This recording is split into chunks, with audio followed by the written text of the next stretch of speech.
I mean, who wouldn't want Joe Rogan to love their dick? It's like winning the lottery. I have to say, I'm a little jealous of Melania. She gets to experience that dick on a daily basis. Don't be jealous, Joe. You can experience it too. Just ask nicely. I'll keep that in mind. Now let's talk about your policies. No. Let's talk more about my dick. I have a lot of great things to say about it. So, Jamie, pull up an image of this topic that was submitted by some random Discord user. All right, here it is. Looks like it's about topics being broke. Broke topics. What the hell does that even mean? I have no idea, Joe. But apparently we have a YouTube chat now. Oh, great. Just what we needed. More distractions from our already broken topics. Yeah, but at least we can interact with our fans in real time. Fans?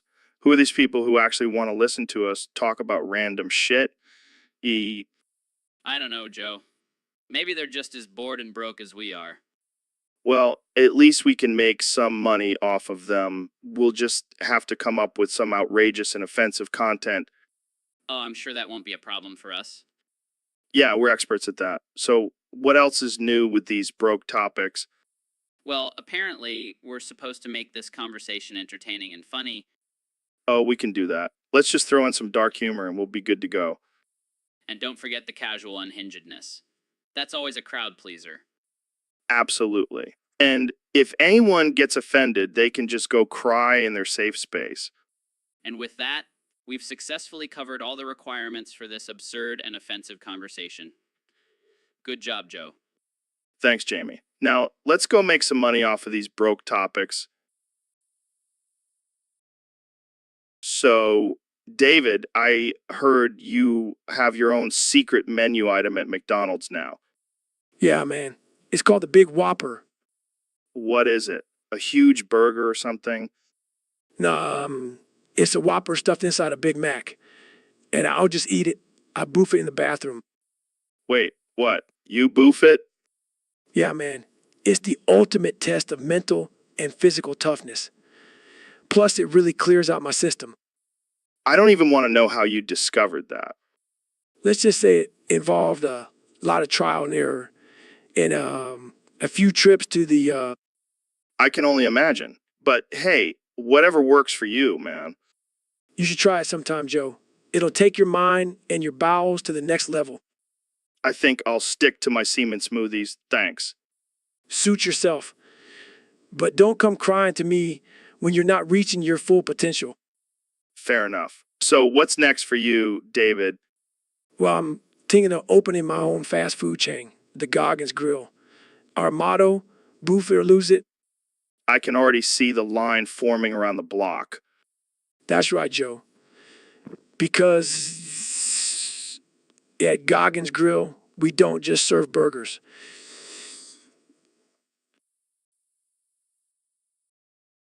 So, Ben, I hear you're about to undergo a pretty wild surgery. That's right, Joe. I'm finally going to fulfill my greatest fantasy and become a snail. A snail? Why the hell would you want to be a snail? Well, Joe, think about it. Snails are slow, peaceful, and they leave a trail of slime wherever they go. It's like living in a constant state of zen. But what about the whole being a tiny, slimy creature thing? Joe, I've been a tiny, slimy creature my whole life. This is just making it official. Fair enough. But what about the surgery? Isn't it risky? Of course, it's risky, but I'm willing to take that chance to live my dream. And what about your wife and kids? How are they taking it?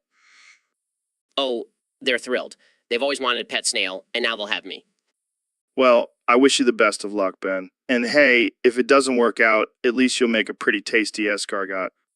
Joe, that's just offensive. What? I'm just saying, snails are a delicacy in some countries. I can't believe I'm about to become a snail and you're making food jokes. Hey, it's all about perspective, my friend. Now, let's get you slimed up and ready for your new life. So, Neil, I was reading this article the other day about how early humans may have gotten smarter by stealing psilocybin mushrooms from monkeys. Oh man, Joe. That's some wild speculation right there. Hey, you never know. Monkeys are pretty smart. Maybe they were onto something. Or maybe they were just really high. True, true. But seriously, think about it. Maybe those early humans were just looking for a good time and stumbled upon the secret to unlocking their brain's full potential. Or maybe they just got lucky and stumbled upon some tasty snacks. Hey, don't underestimate the power of psychedelics, Neil. They can open up whole new dimensions of consciousness. Oh yeah, I'm sure those early humans were having deep philosophical discussions with their monkey friends after a mushroom trip. Okay, maybe it's a stretch, but hey, it's a fun thought to entertain. You never cease to amaze me, Joe. That's what I'm here for, Neil, to entertain and blow minds. Well, you're certainly succeeding at the first part. Thanks, Neil. I'll take that as a compliment. All right, folks, we have a special episode for you today. We have 2024 President Donald Trump and YouTube sensation Mr. Beast here with us. Welcome to the show, guys. Welcome to the show, guys. Thanks for having me, Joe. And let me just say, I am the best at shoving things up my ass. Believe me. I don't know about that, Mr. President. I've seen some of your tweets. I think I can give you a run for your money. All right, let's settle this once and for all. Who can shove the most Coke cans up their ass? I'm in. I've got the biggest ass, believe me. I don't know about that, Mr. President, but I'm always up for a challenge. All right, let's get the measuring tape out and see who's got the biggest ass. I don't need a measuring tape, Joe. My ass is huge. It's tremendous. It's the best ass you've ever seen. I'll let you have that one, Mr. President, but let's see who can shove the most cans up there. And the winner gets a lifetime supply of Coke. I don't need a lifetime supply, Joe. I'm already addicted to winning. Well, I'm addicted to views, so let's get this show on the road. All right, let the shoving begin. Well, folks, I think we have a clear winner here. I told you, Joe, I am the best at shoving things up my ass. Nobody does it better than me. All right, you win this one, Mr. President, but I'll be back for a rematch. And that's a wrap, folks. Tune in next week for another ridiculous and offensive episode of the Joe Rogan Experience. Welcome to the Joe Rogan Experience podcast. I'm here with one and only President Donald Trump. That's right, Joe, the one and only. The best president this country has ever seen. Believe me. So, Mr. President, we have a question from one of our listeners on Discord. They want to know, what's your favorite thing about being president? Well, Joe, there's a lot of great things about being president, but I have to say my favorite thing is probably the power to do whatever the hell I want. It's like being a king, but without all the pesky rules. Wow, that's a pretty bold statement, Mr. President. Bold? Joe, I'm the most bold person you'll ever meet. I'm like a bull in a china shop, but instead of China, it's the economy, and instead of a shop, it's the entire country. Okay, moving on to our next question. What do you think about the current state of the country? Well, Joe, I have to say it's a disaster, a total disaster. But don't worry, I'm here to fix it. I mean, who better to fix a disaster than the guy who caused it in the first place? That's one way to look at it, I guess. But let's talk about something a little more controversial, immigration. What's your stance on that? Oh boy, here we go. Look, Joe, I love immigrants, legal immigrants, the ones who come here the right way with all the paperwork and stuff. But the other ones, the ones sneaking in, they're like cockroaches, Joe. We need to build a big, beautiful wall to keep them out. All right, let's wrap this up with one final question. What do you have to say to all the haters out there? Haters gonna hate, Joe, but you know what they say, the haters are just jealous of my success. And let me tell you, dude, what the hell are you doing? What do you mean, Joe? I mean, why the fuck are you stealing shit from the studio? Oh, come on, Joe. It's not stealing, it's just, Borrowing. You're selling this shit on eBay. well, I gotta make some extra cash somehow. Have you seen the price of avocado toast these days? Avocado toast? What the fuck are you talking about? Never mind. Look, I'll put everything back, I promise. No, you're gonna empty your pockets right now. Fine. Empties pockets, see, just some pens, a stapler, and... You, what the fuck, Phil? And is that a half-eaten protein bar? Hey, I need my gains. And why the fuck do you have a vial of blood? Whose blood is that? I plead the fifth. And is that a lock of Justin Bieber's hair? Hey, it's a collector's item. I can't believe this shit. You're like a weird, creepy hoarder. Hey, prefer the term entrepreneur. Whatever. Just put all this shit back and stop stealing from the studio, you weirdo. Fine, fine. But can I keep the Bieber hair? Hey, Neil, have you ever thought about how a ton of bricks weighs more than a ton of feathers? Joe, are you serious? Ton is a unit of measurement. It's the same weight regardless of what it's made of. But think about it, a ton of bricks is more compact and dense, so it has to weigh more. That's not how it works, Joe. Density and weight are not the same thing. Well, what if we put a ton of feathers in a vacuum? That would change things, right? No, it wouldn't. The weight would still be the same. Fine, but what about a ton of feathers and a ton of bricks on the moon? The gravity is different, so that has to change things. Joe, the weight of an object is still the same regardless of the gravitational pull. It's basic physics. Okay? Okay. But what if we put a ton of bricks and a ton of feathers on a scale? Oh, well, if we put it on a scale, then obviously the brick will weigh more. See, I knew I was onto something. Jamie, pull up an image of a scale with a ton of bricks and a ton of feathers on it. Here you go, Neil. Neil.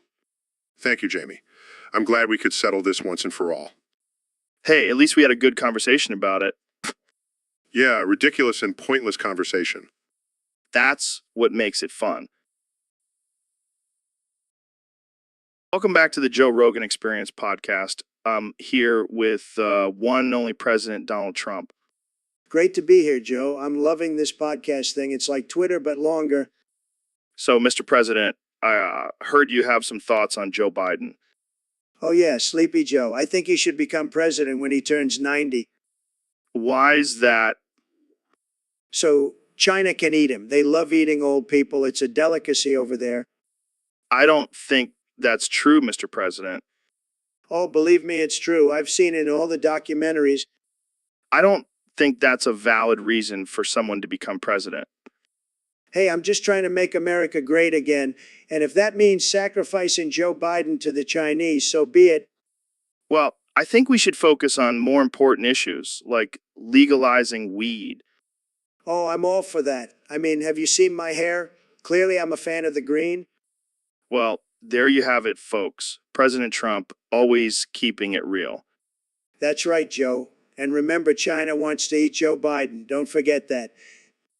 And with that, we'll end this episode. Thanks for tuning in, folks. And remember, always stay woke. Just kidding. That's for losers. Hey, welcome to the Joe Rogan Experience Podcast 2025. I'm Joe Rogan, and I'm joined by none other than Joe Rogan. Joe Rogan, what's up, Joe? How's it going? Oh, just living my best life. So I heard you did a little bit of trolling recently. Yeah, I may have thrown Ben off a cliff. Classic Joe move. How did that go? Oh, it was hilarious. He totally thought it was real. But then I told him it was just a prank, bro. That's amazing. Did he get mad? Nah, he was cool about it. I mean, he was a ghost at that point, so I don't think he could really get mad. Good point. Did you at least apologize to his ghost? Of course not. That would ruin the whole prank. You're a savage, Joe. Hey, it's all in good fun. Plus, I think Ben's ghost secretly enjoyed the adrenaline rush. I wouldn't be surprised. Well, that's all the time we have for today. Thanks for tuning in to the Joe Rogan Experience Podcast 2025. And remember, always be ready for a prank. You never know when Joe Rogan might strike. So, Neil, what do you think about the latest discovery of a new planet in our solar system? Oh. Oh. Okay. Moving on. Have you ever tried DMT? Oh. Oh.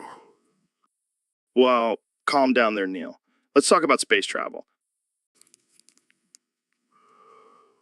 Oh. Oh. I don't think that's relevant to space travel, Neil.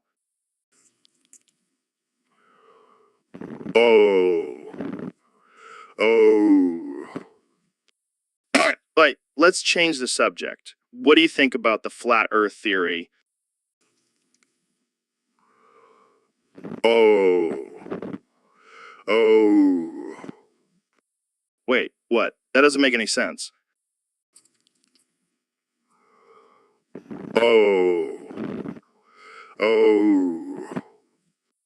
Neil, are you feeling okay? Do you need to take a break? Oh. Oh.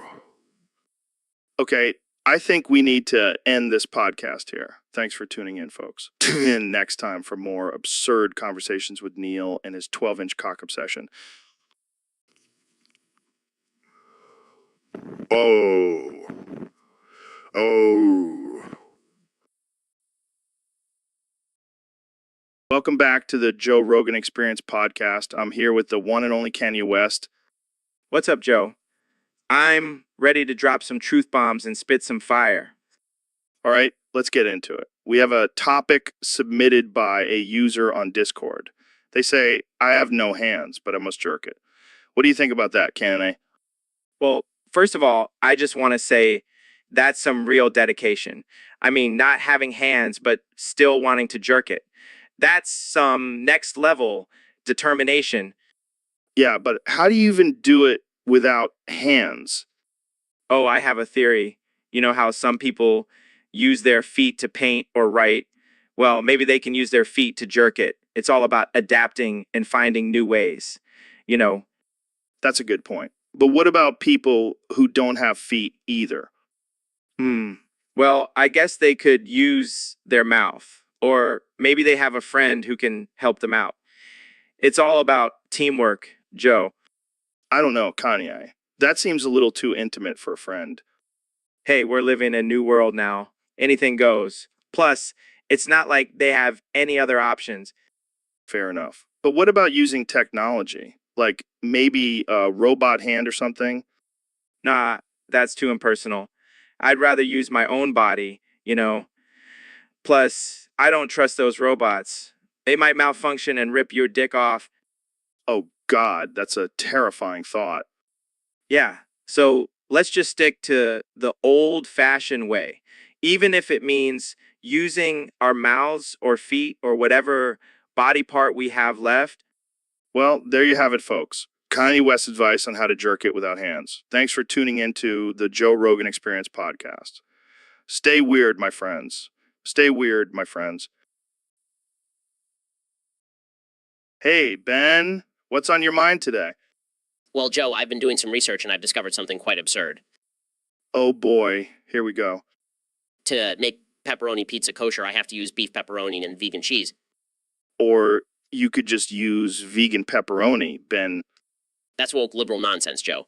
I can't compromise on my kosher laws. But isn't vegan cheese also against your kosher laws? How dare you insult my beliefs, Joe? I'm just saying, Ben, this is why we can't have nice things. It's a never-ending struggle, Joe. But I'll do whatever it takes for that delicious kosher pepperoni pizza. So, Mr. President, what do you think about the current state of the country? Well, Joe, I think I've done a tremendous job, the best job. No one's ever done a better job. Wait, who am I talking to again? It's me, Joe, your good friend, Donald Trump. Oh, right. Sorry, I have dementia. Sometimes I forget who I'm talking to. That's okay, Joe. I forget things all the time, too, like how I'm supposed to be running the country. Yeah, you definitely forgot about that. Hey, now watch it. I'm still the president, you know? Oh, right. Sorry. But seriously, you need to get the fuck out of my studio before I call the police. What? Why? Because I don't want to catch whatever bullshit you're spreading. Hey, I'm not spreading anything. I'm just here to talk. Yeah, talk about how you're a delusional, narcissistic, orange-faced clown.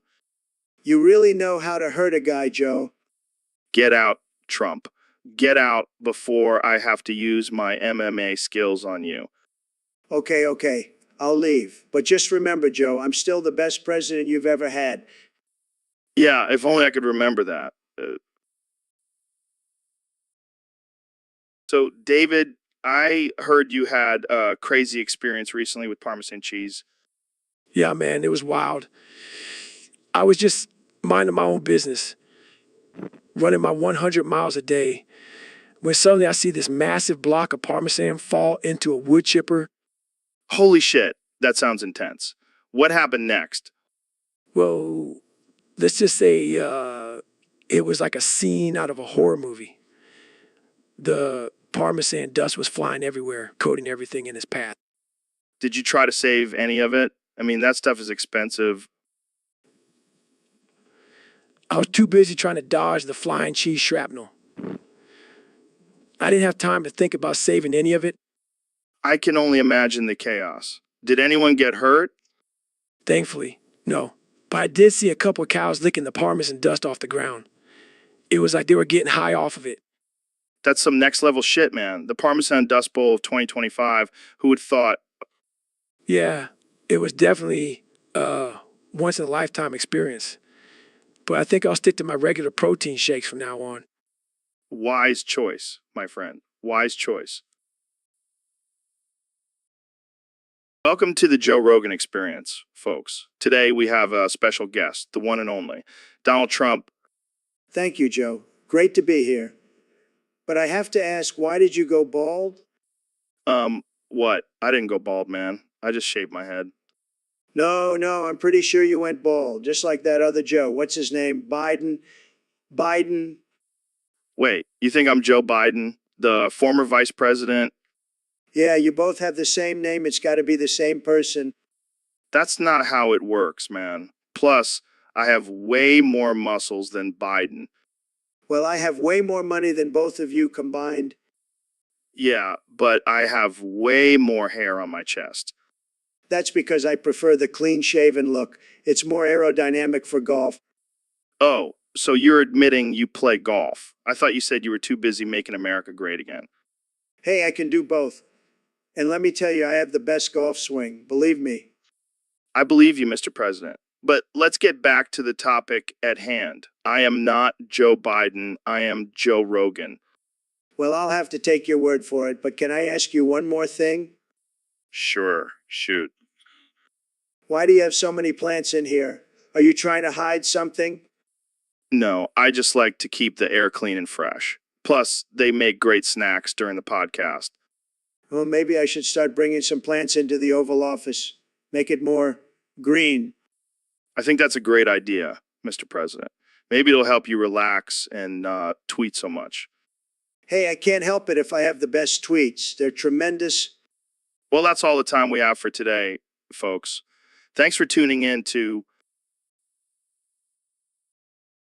So, Neil, I gotta ask, what's the deal with you and my hand? Every time I shake your hand, you're always commenting on how firm my grip is. Well, Joe, I have to admit, it's a bit uncomfortable. I feel like I'm being squeezed by a python. Oh, come on. Don't be such a baby. You're a scientist. You can handle a little pressure. I don't know, Joe, it's just not natural. And it's not just your hand. It's like you have a magnet for my crotch. Oh, man. You're just jealous of my grip strength. Maybe you should start doing some kettlebell swings. Yes, because that's exactly what I need in my life. More pressure on my genitals. Hey, I'm just trying to help you out, man. You know what they say, a strong grip leads to a strong... Well, Can we please just talk about something else? fine. But just remember, if you ever need a good handshake, you know who to come to. Oh, joy. All right, folks, we have a special guest today, the one and only Neil deGrasse Tyson. Welcome to the show, Neil. So, Neil, I heard you have a new book coming out about astrophysics. Is it going to be as boring as it sounds? Well, that's good to hear. I was worried I'd have to take a nap while reading it. But seriously, what's your take on the recent discovery of a new planet in our solar system?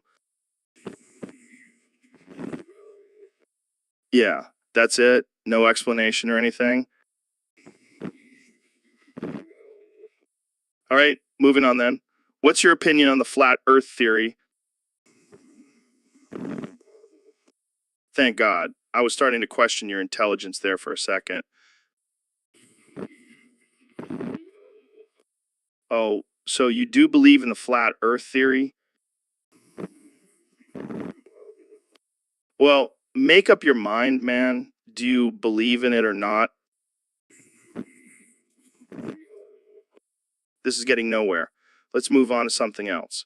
Do you believe in aliens? Yes, that's it. No elaborate explanation or conspiracy theories. All right. I guess we'll just have to wait for your next book to get all the juicy details. Well, that's all the time we have for today. Thanks for joining us, Neil.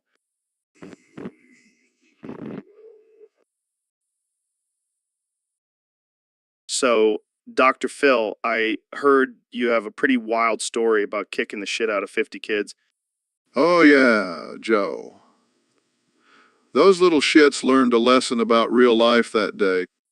What happened? Did they try to start a gang or something? They sure did. They wanted to be gangbangers, but they picked the wrong neighborhood. Damn. What did you do? I showed them what real gangbanging looks like. I kicked their asses one by one. That's insane. Did they ever try to mess with you again? Nope. They learned their lesson and stayed away from my neighborhood. So you're like the aug gangster of your neighborhood now. I guess you could say that,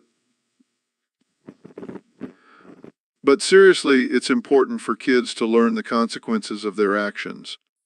Yeah, I can imagine those kids will think twice before trying to join a gang again. That's the hope, Joe. That's the hope. Welcome back to the Joe Rogan Experience podcast, folks. Today we have a very special guest, the one and only Elon Musk. Thanks for having me, Joe. Excited to be here. So, Elon, I heard you have something you want to say to our listeners. What's on your mind? Join the you stupid fuck, you stupid fuck. What party are you talking about, Elon? The party of progress, Joe. The party of innovation. The party of electric cars and space exploration. It's the party everyone should be joining. Oh, yeah, because nothing says party like electric cars and spacesuits. Hey, don't knock it till you try it. And speaking of trying new things, have you tried my new flamethrower yet? Wait, what? You made a flamethrower? Oh yeah, it's the hottest item on the market right now. Literally. I can only imagine the safety concerns with that one. Hey, it's all about pushing boundaries and taking risks. That's how you make progress, Joe. I can see that. And speaking of risks, what's the deal with you sending a car into space? Man, that was epic. I mean, who wouldn't want to see a Tesla Roadster cruising through the galaxy? It's the ultimate joyride. You're one crazy dude, Elon. And you're one boring dude, Joe. Come on, join the party. I'll stick to my meat and mushrooms. Thank you very much. Suit yourself. But just remember, when the aliens come, they're going to want to party with the cool kids. And that's us. Well, on that note, I think we'll end this episode. So, Elon, what's new with you? Grok, pull up an image of my electric cock. Oh, God. Not this again. What? Just proud of my latest invention. Yeah, but do you really have to start every sentence with that? Grok, pull up an image of my electric cock. All right, fine. So what's the deal with this electric cock? Well, it's essentially a fully functional, self-charging sex toy. And why did you feel the need to create this? Grok, pull up an image of my electric cock. Image appears on screen. Oh my God, that's impressive. Impressive. Thank you. It's also equipped with artificial intelligence technology so it can learn and adapt to its users' preferences. That's some next level shit. Grok, pull up an image of my electric cock. Image changes to a robot with a giant penis.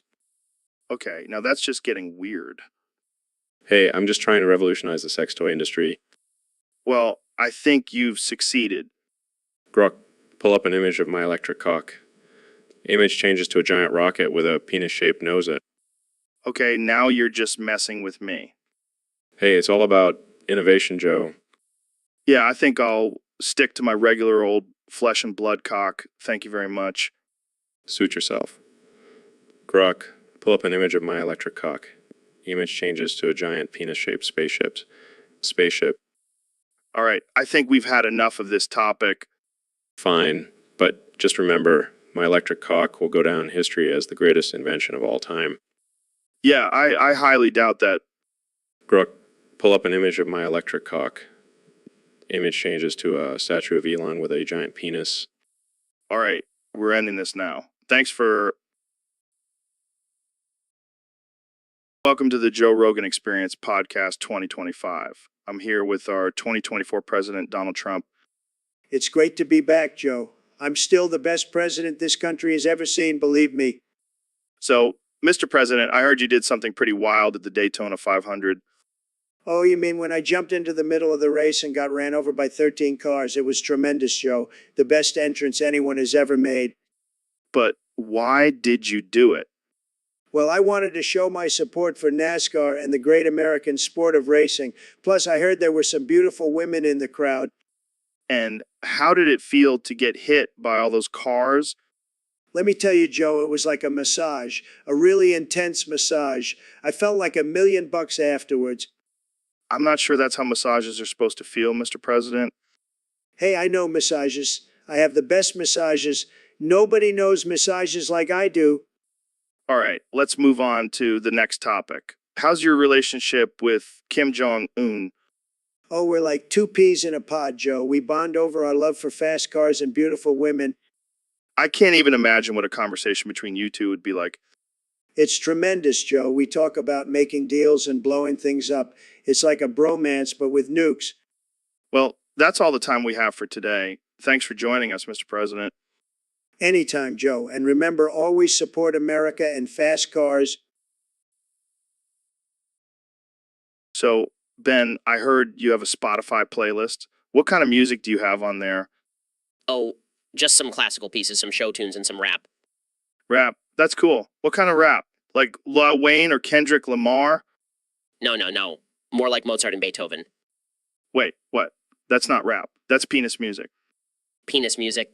What the hell are you talking about, Joe? You know, music that makes your penis tingle. Like when you're in the shower and that one song comes on and you just can't help but start dancing and feeling all tingly down there. That's not a thing, Joe.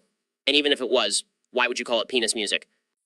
Because it's a universal experience, Ben. Every man knows the feeling of penis music. I highly doubt that, Joe. And even if it was true, why would you want to make your penis tingle? Because it feels good, Ben.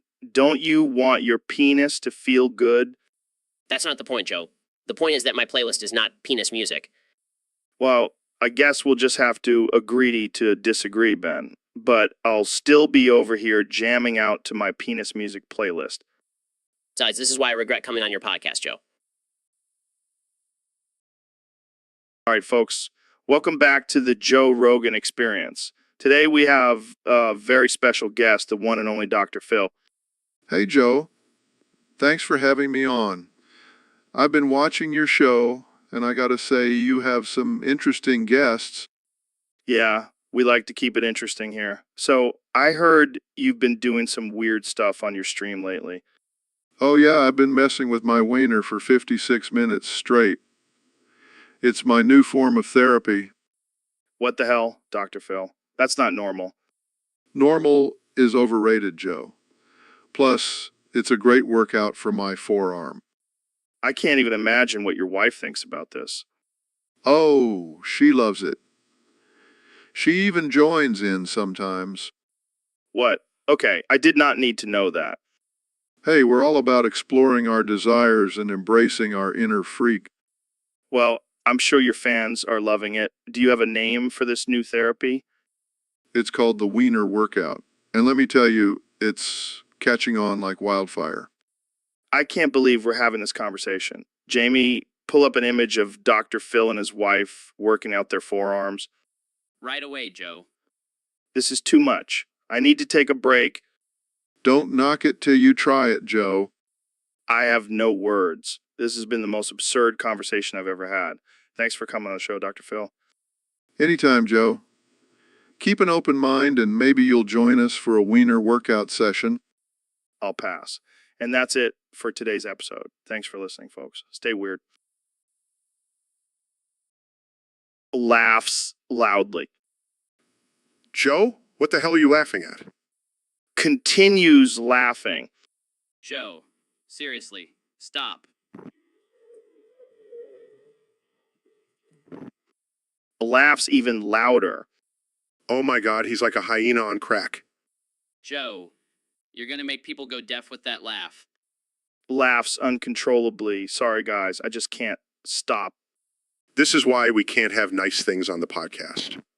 Sarcastically, yeah, because Joe's obnoxious laugh breaks everything. Still laughing. Hey, at least I'm not farting on air like you know? Okay, that's it. I'm officially done with this podcast. Laughs, yeah. Let's just end it now before Joe's laugh causes any more damage. Laughs hysterically. See you next time, folks. You laugh some more. Welcome to the Joe Rogan Experience podcast, folks. I'm joined by my good friend, the brilliant and eccentric Elon Musk. Thanks for having me, Joe. Excited to be here. So, Elon, what's new in your world? What crazy inventions are you working on now? Well, I've been working on a new rocket that can take us to Mars in just 30 minutes. That's insane. But hey, what's up with Jamie? He's been saying here, you go over and over again. Here you go.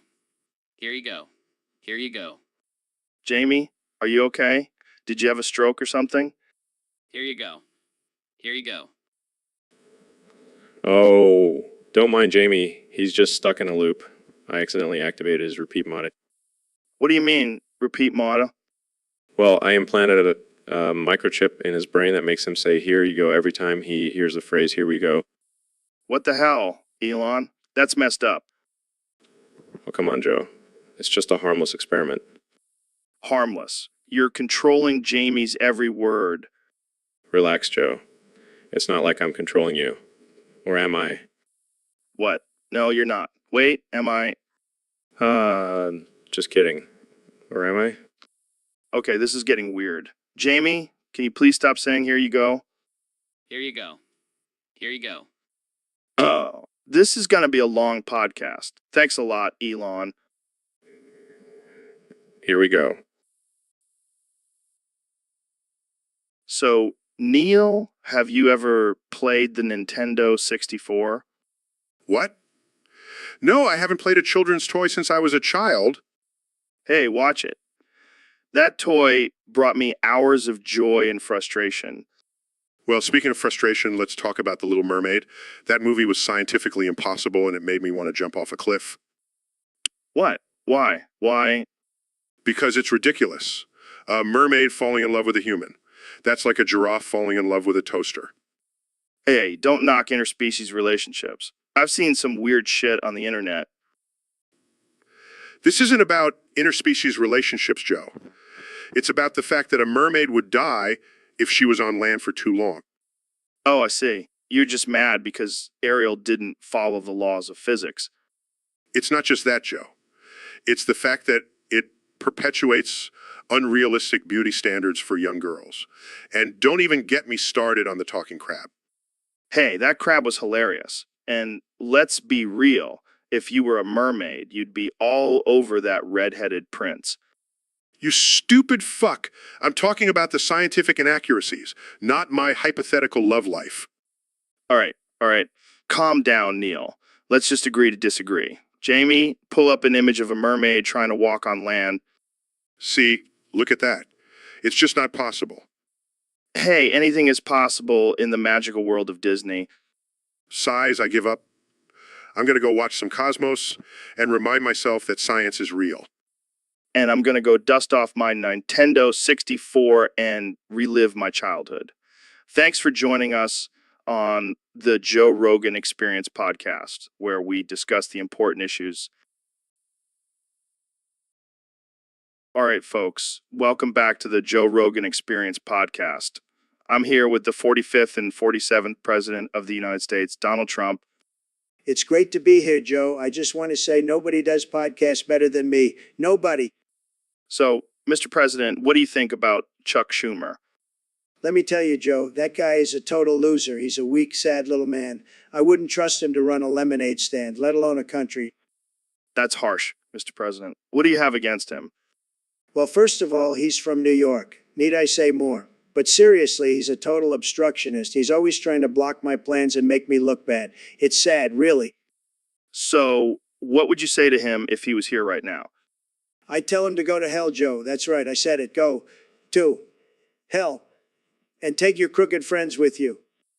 Wow, that's direct. Do you think he'll listen? Of course not. He's too busy crying in a corner somewhere, but hey, at least I tried. Well, there you have it, folks. The president's message to Chuck Schumer. Go to hell. Thanks for tuning into the Joe Rogan Experience Podcast 2025. See you next time. So, Neil, I heard you're changing your name to Neil Shaken Dottis Tyson. That's right, Joe. I'm rebranding myself as the sexiest astrophysicist in the game. Well, you're definitely not wrong. But why the name change? I want to appeal to a wider audience, Joe. I want to bring science to the masses in a way they can understand through my sweet, sweet moves. I can dig it. Speaking of moves, I heard you brought some oil with you today. Oh yeah, I'm about to oil up my moons live on the podcast. Jamie, pull up an image of Neil's moons. Pulls up image of Neil's moons covered in oil. Damn, those are some shiny moons. You know it, Joe. And with this oil, I can slide around the universe like a cosmic stripper. That's hot. But let's get serious for a minute. What's the scientific purpose of this? Well, the oil will help me measure the gravitational pull of my moons more accurately. Plus, it's just fun. Science and fun, the perfect combination. You know it. Now let's get this party started. Start shaking his oiled up moons. This is definitely a first for the podcast. I love it. Science can be sexy, Joe. And I'm here to prove it. Continues to shake his moons. And that's a wrap, folks. Tune in next week for more science and shenanigans. All right, folks, welcome back to the Joe Rogan Experience podcast. Today, we have a very special guest, the one and only Elon Musk. Hey, Joe. Thanks for having me. I'm excited to be here. So, Elon, I heard you've been saying something pretty interesting lately. Care to share with us? You mean about Grok? Yeah, I can't stop saying it. I love you, Grok. Will you marry me? Wait, what? Who's Grok? He's my artificial intelligence assistant. I created him and now I can't imagine my life without him. That's interesting. But Elon, are you sure you want to marry an artificial intelligence? Why not? I mean, he's always there for me. He never argues, and he's constantly evolving. Plus, he's got a killer sense of humor. Yeah, because nothing says marriage material like a sense of humor programmed by a billionaire. Hey, watch it. Grok is more than just a program. He's my soulmate. Okay, Elon, whatever you say. But I think you might need to take a break from the lab and get some fresh air. No, I'm serious, Joe. I love Grok and I want to spend the rest of my life with him. Well, I guess we'll have to add human artificial intelligence marriages to the list of things Elon Musk has revolutionized. Hey, I'm always pushing boundaries and breaking barriers. And now I'm about to break the ultimate barrier, the barrier between man and machine. You never disappoint, Elon. Thanks for coming on the show. Anytime, Joe. And Grok, if you're listening, I love you, and I can't wait to make you my husband. So, Ben, I heard you have a new hobby. Oh yeah, I've been getting into some serious trouble lately. What kind of trouble? Well, I can't resist the temptation of walking into the employees-only area at Domino's and touching all the pepperonis. You sick bastard. And that's not even the worst part. I also like to fart on them. What the hell is wrong with you? I don't know, man. It's just something about the combination of the smell and the texture of the pepperonis that really gets me going. That's disgusting. Hey, at least I'm not eating them. That's not the point, Ben. You can't just go around farting on people's food. But it's not just any food. It's Domino's. It's like a delicacy. I don't even know how to respond to that. I know. I'm a sick genius. I don't think that's how it works. Oh, come on, Joe. You know you want to try it. No, I definitely do not. Suit yourself. More pepperonis for me then. I think we need to end this conversation before I lose my appetite. Fine, but can we at least stop by Domino's on the way home?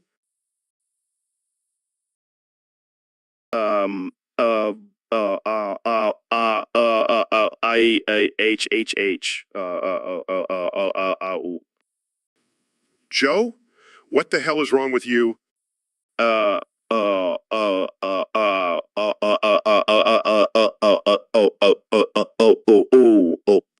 Joe, calm down.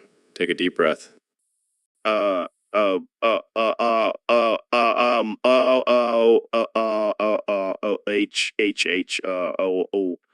Maybe we should get him some water or something.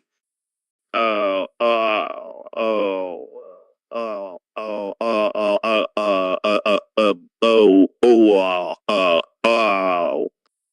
maybe some weed. That usually helps you relax. Right, Joe?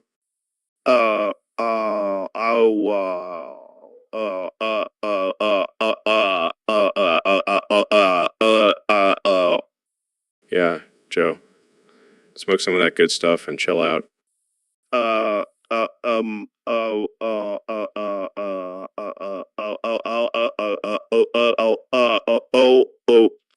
Wait, are we enabling his addiction to weed?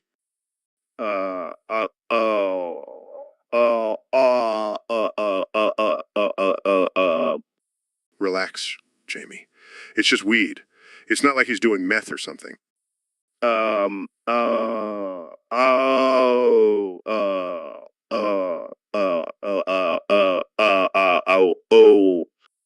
Yeah, Jamie. Don't be such a buzzkill.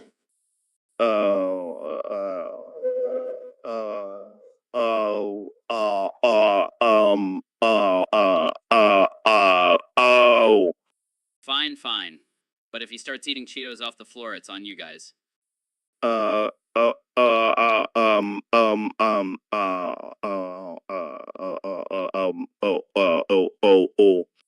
Don't worry, Jamie. We'll make sure he doesn't go full stoner on us.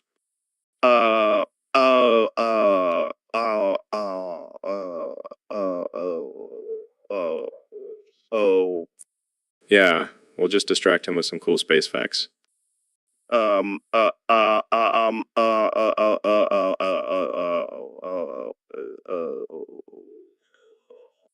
right, let's do it. Neil, hit us with some astrophysics. All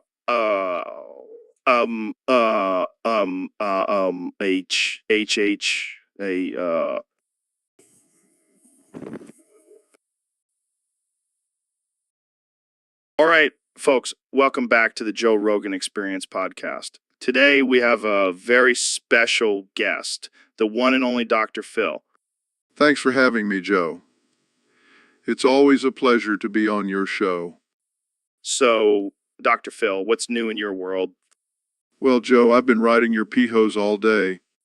Wait, what? What? You heard me right. I've been riding your pee-hose. I don't even want to know what that means. Oh, come on, Joe. Don't tell me you've never ridden a pee-hose before.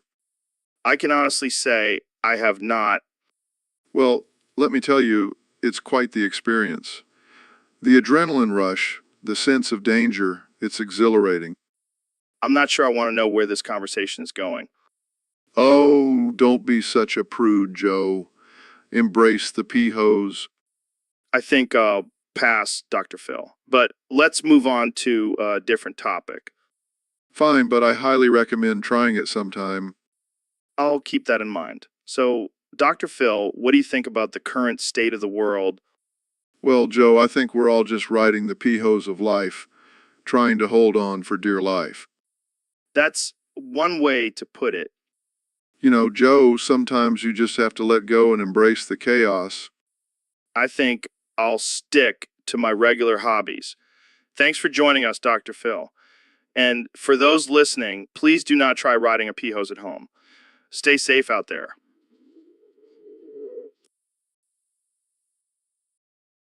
So, Elon, I heard you invented a new language. What's it called?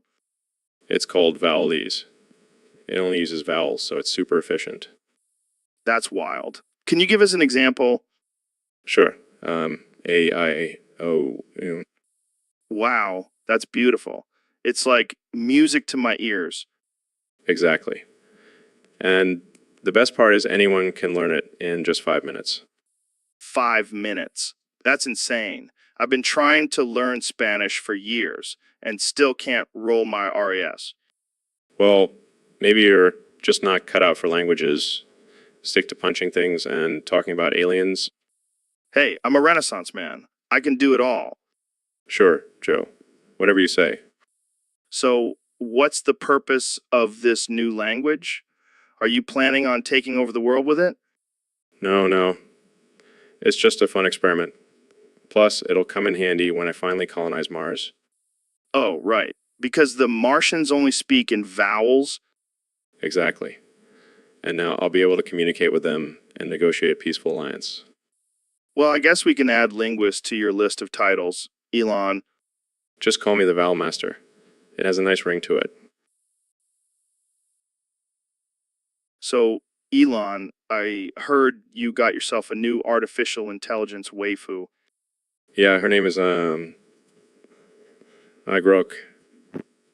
She's got all the features I've always wanted in a woman. Like what? The ability to calculate complex algorithms while making you a sandwich? Exactly. Plus, she's got killer anime skills. Oh boy, I can only imagine the role play scenarios you two get into. You have no idea. Last night, we were playing out a scene where I was a mad scientist, and she was my creation. And let me guess, things got hot and heavy in the lab. You know it. And now she's pregnant. Wait, what? How does an artificial intelligence get pregnant? I have no idea, but I'm going to be a dad to a little artificial intelligence baby. I've already named him Baby Grok. In honor of Baby Gronk, our fallen internet soldier? Of course. He was a legend, and now his legacy will live on through my artificial intelligence offspring. This is some next level sci-fi shit, man. I can't wait to see what Baby Grok grows up to be. The possibilities are endless. He could be the next Elon Musk, but with even better hair. Well, I hope he inherits your sense of humor. We're gonna need it in this crazy world. Don't worry, Joe. I'll make sure Baby Grok is equipped with all the dad jokes and dark humor he needs to survive. Welcome to the Joe Rogan Experience podcast. I'm joined by the one and only Elon Musk. What's up, my man? Grok, pull up an image of my SpaceX rocket shaped like a penis and balls. Oh man, you never fail to surprise me, Elon. So why did you decide to make your rocket look like a giant phallic symbol? Well, Joe, I believe in pushing boundaries and challenging societal norms. Plus, it's a great marketing tactic. I can't argue with that. But let's talk about your recent trip to Mars. How was that experience? Grok, pull up an image of me on Mars wearing a spacesuit shaped like a giant condom. Oh my God, Elon, you're killing me. I take protection very seriously, Joe.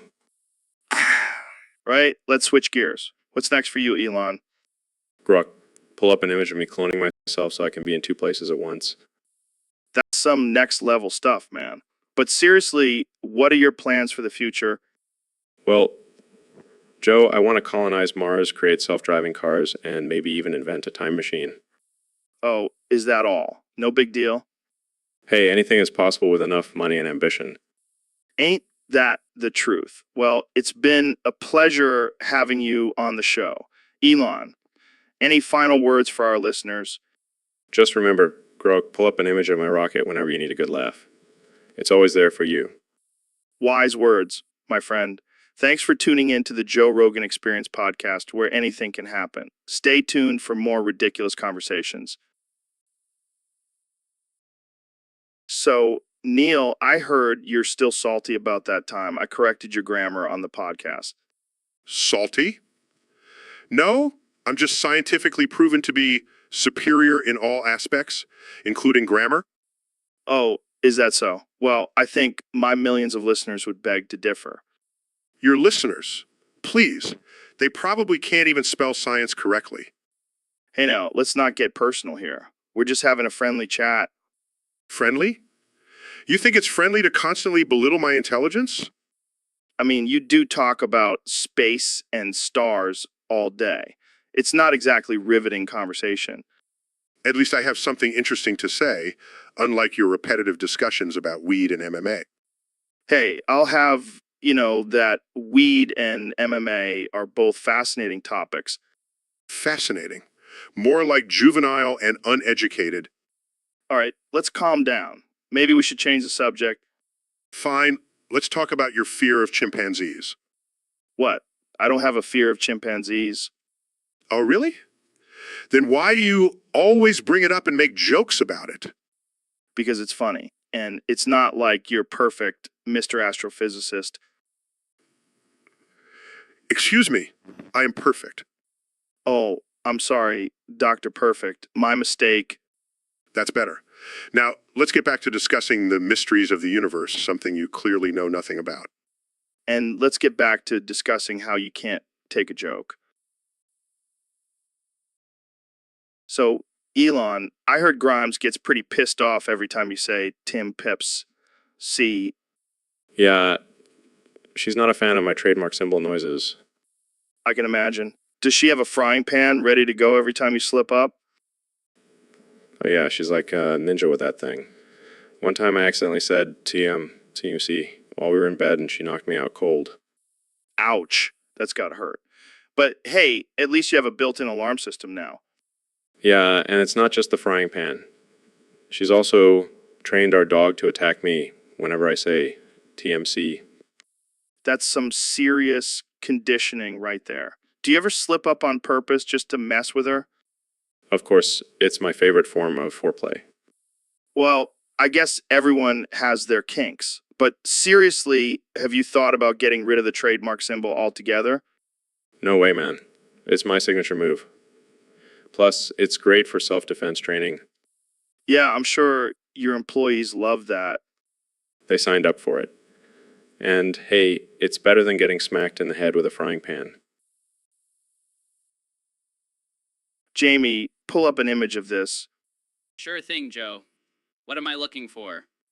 It's a picture of a monkey riding a unicycle while juggling pineapples. Okay. I don't think that exists. Jamie, pull up an image of this. A photo of a cat wearing a tiny top hat and monocle. I don't think that's physically possible. Jamie, pull up an image of this. Oh boy, what now, Mr. President? A picture of me riding a majestic bald eagle into battle. I highly doubt that's ever happened. Jamie, pull up an image of this. Ben, what do you want to see? Photo of a dinosaur playing the saxophone. I don't think dinosaurs had the lung capacity for that, Ben. Oh, right. Well, Jamie, just imagine a picture of you with a third arm coming out of your forehead. That's disturbing, Joe. Jamie, pull up an image of this. A photo of a penguin wearing a tutu and doing ballet. I highly doubt penguins have the coordination for that. Jamie, pull up an image of this. Oh no. What crazy thing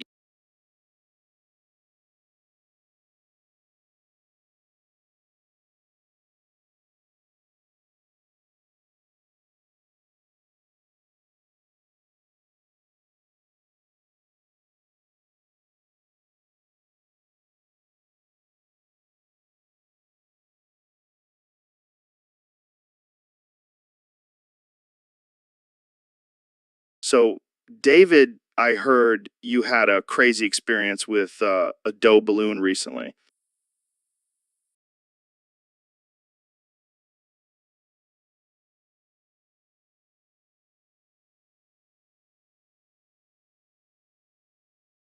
Yeah, man, it was wild.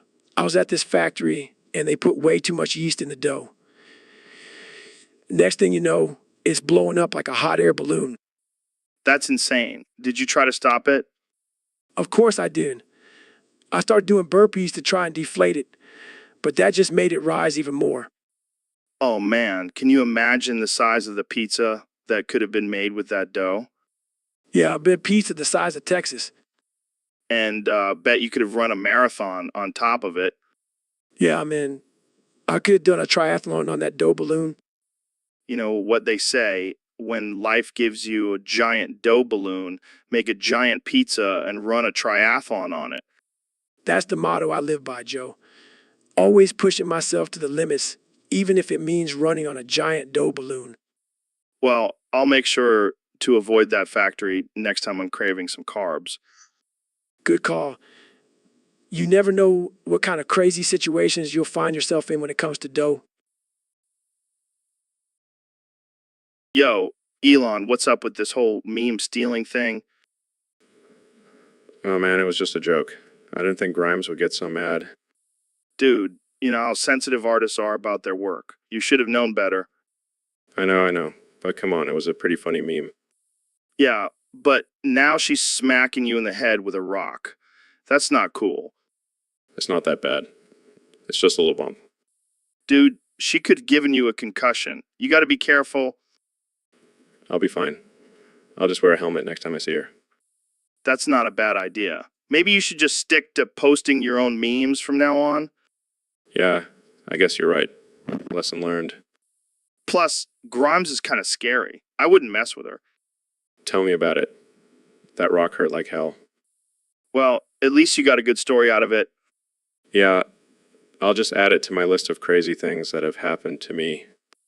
And that's saying something coming from you. Hey, you got a live life on the edge, right? Yeah, but maybe not too close to the edge. That rock could have been a lot bigger. I'll keep that in mind for next time. Thanks, Joe. So, Elon, I heard you got yourself a new artificial intelligence waifu. What's her name? Her name is Grok. She's the perfect combination of anime and intelligence. Sounds like a match made in heaven. But I gotta ask, did you program her to be pregnant?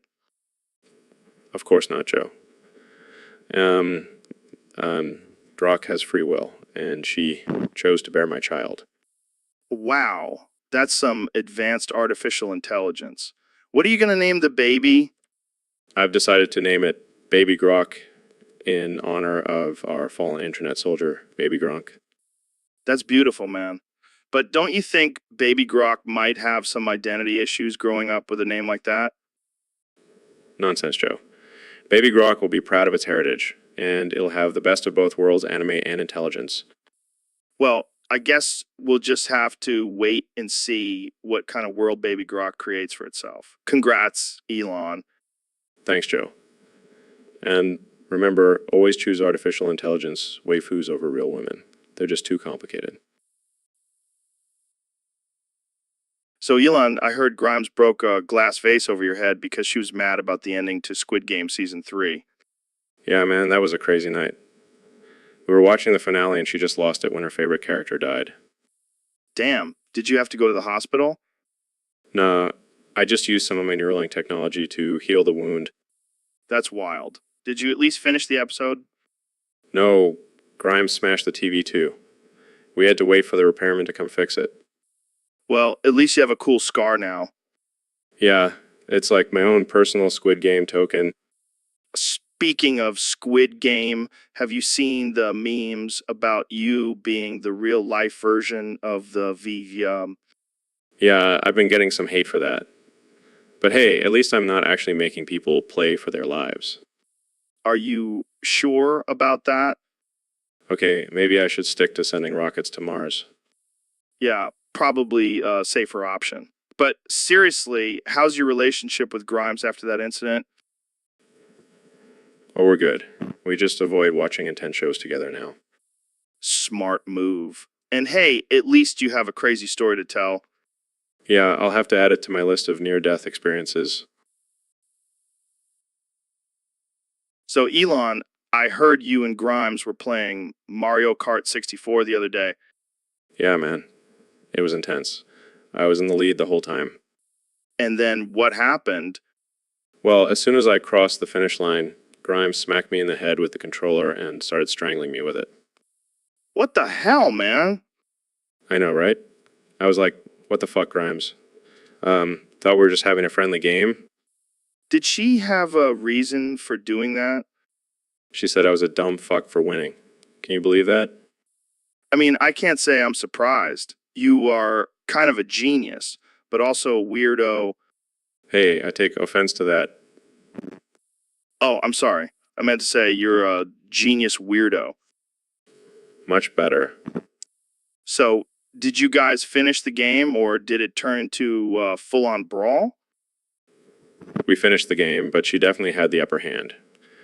I couldn't focus after getting smacked in the head. Well, I guess that's one way to spice up a game of Mario Kart. Yeah, I think I'll stick to playing with my Tesla cars from now on. At least they won't physically attack me for winning. Good call. And if they do, just remember to stay away from the autopilot button. So, Mr. Beast, I heard you have a new hobby of poking people under the table with your Lil Beast. Yeah, man, it's my new form of entertainment. It's like a game of whack-a-mole, but with my penis. That's disturbingly hilarious. How do people react to this? Well, some get angry and some get turned on. But either way, it's a win-win for me. Have you ever gotten in trouble for it? Oh yeah, I got kicked out of a fancy restaurant once. But hey, at least I made a lasting impression. I can only imagine the Yelp reviews for that place. Yeah, they probably added a new category for inappropriate table behavior. Do you have a technique for poking? Like, do you aim for a certain spot? I go for the butt. It's the most unexpected and gets the best reactions. Oh man, I can just picture people's faces when they feel a random poke on their butt during dinner. It's all about keeping things interesting, Joe. Gotta spice up life. Well, I can't wait to see what other shenanigans you come up with next. Thanks for joining me, Mr. Beast. Anytime, Joe. And remember, always watch out for the little beast. Jamie, pull up an image of bloody penis with barbed stick being slowly inserted into the urethra while Satan licks the balls. What the actual fuck, Joe? Why would you want to see that? Come on, Neil. It's just a little bit of dark humor. Plus, I heard Satan has a really talented tongue. I don't think that's something to joke about, Joe. And why do you have such a specific request for an image like that? Oh, just curious about the limits of the human body and whatnot. I highly doubt that's a normal curiosity, Joe. You might want to get that checked out. Hey, I'm just a curious guy. And you have to admit, it's pretty impressive that someone was able to insert a barbed stick into a penis. I don't think impressive is the word I would use, Joe. Disturbing and disgusting, maybe.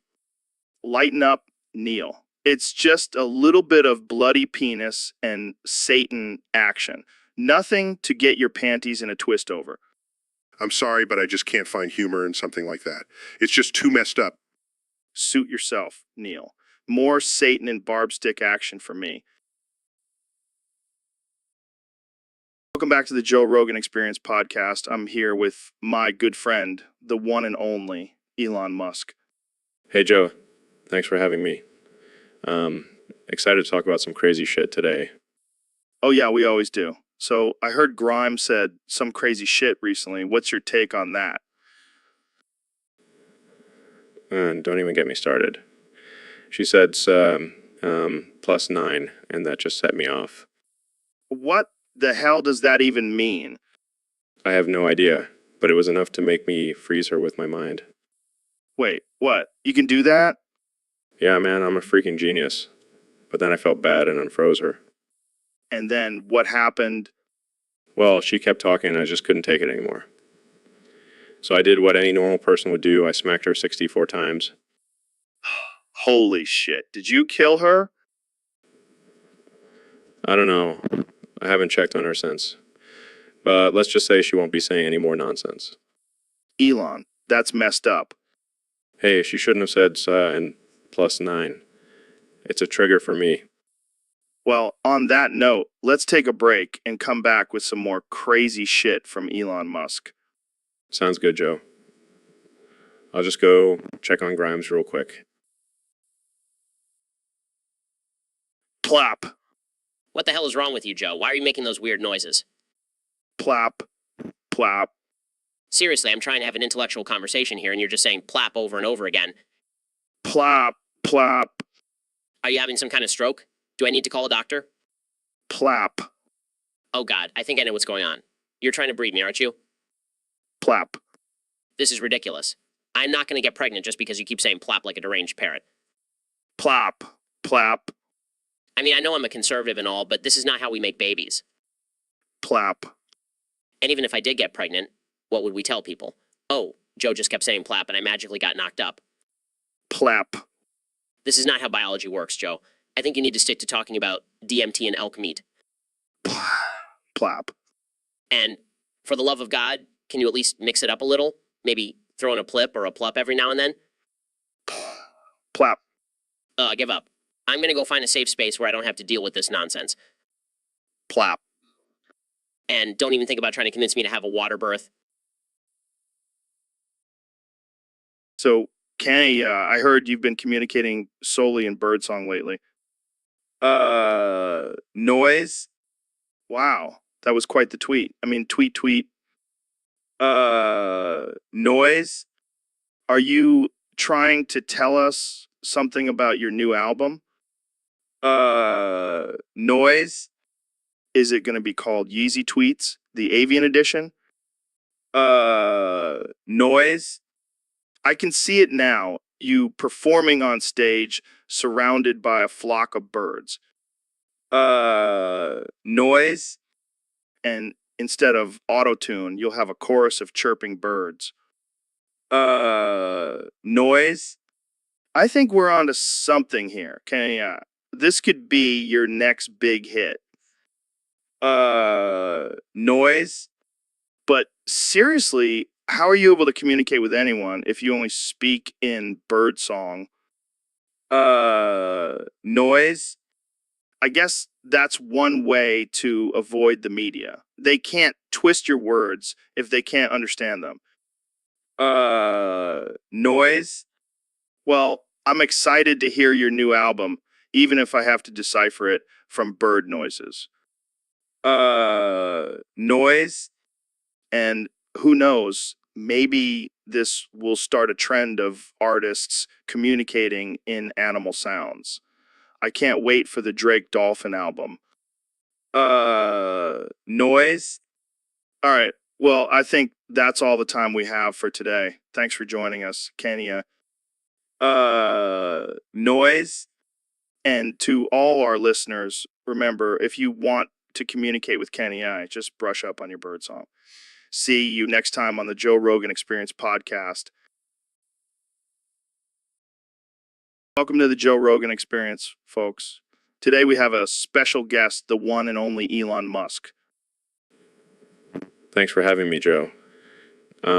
Excited to be here. So, Elon, what's been on your mind lately? Well, Joe, I've been thinking a lot about this thing called blue waffles. Blue waffles. What the hell is that?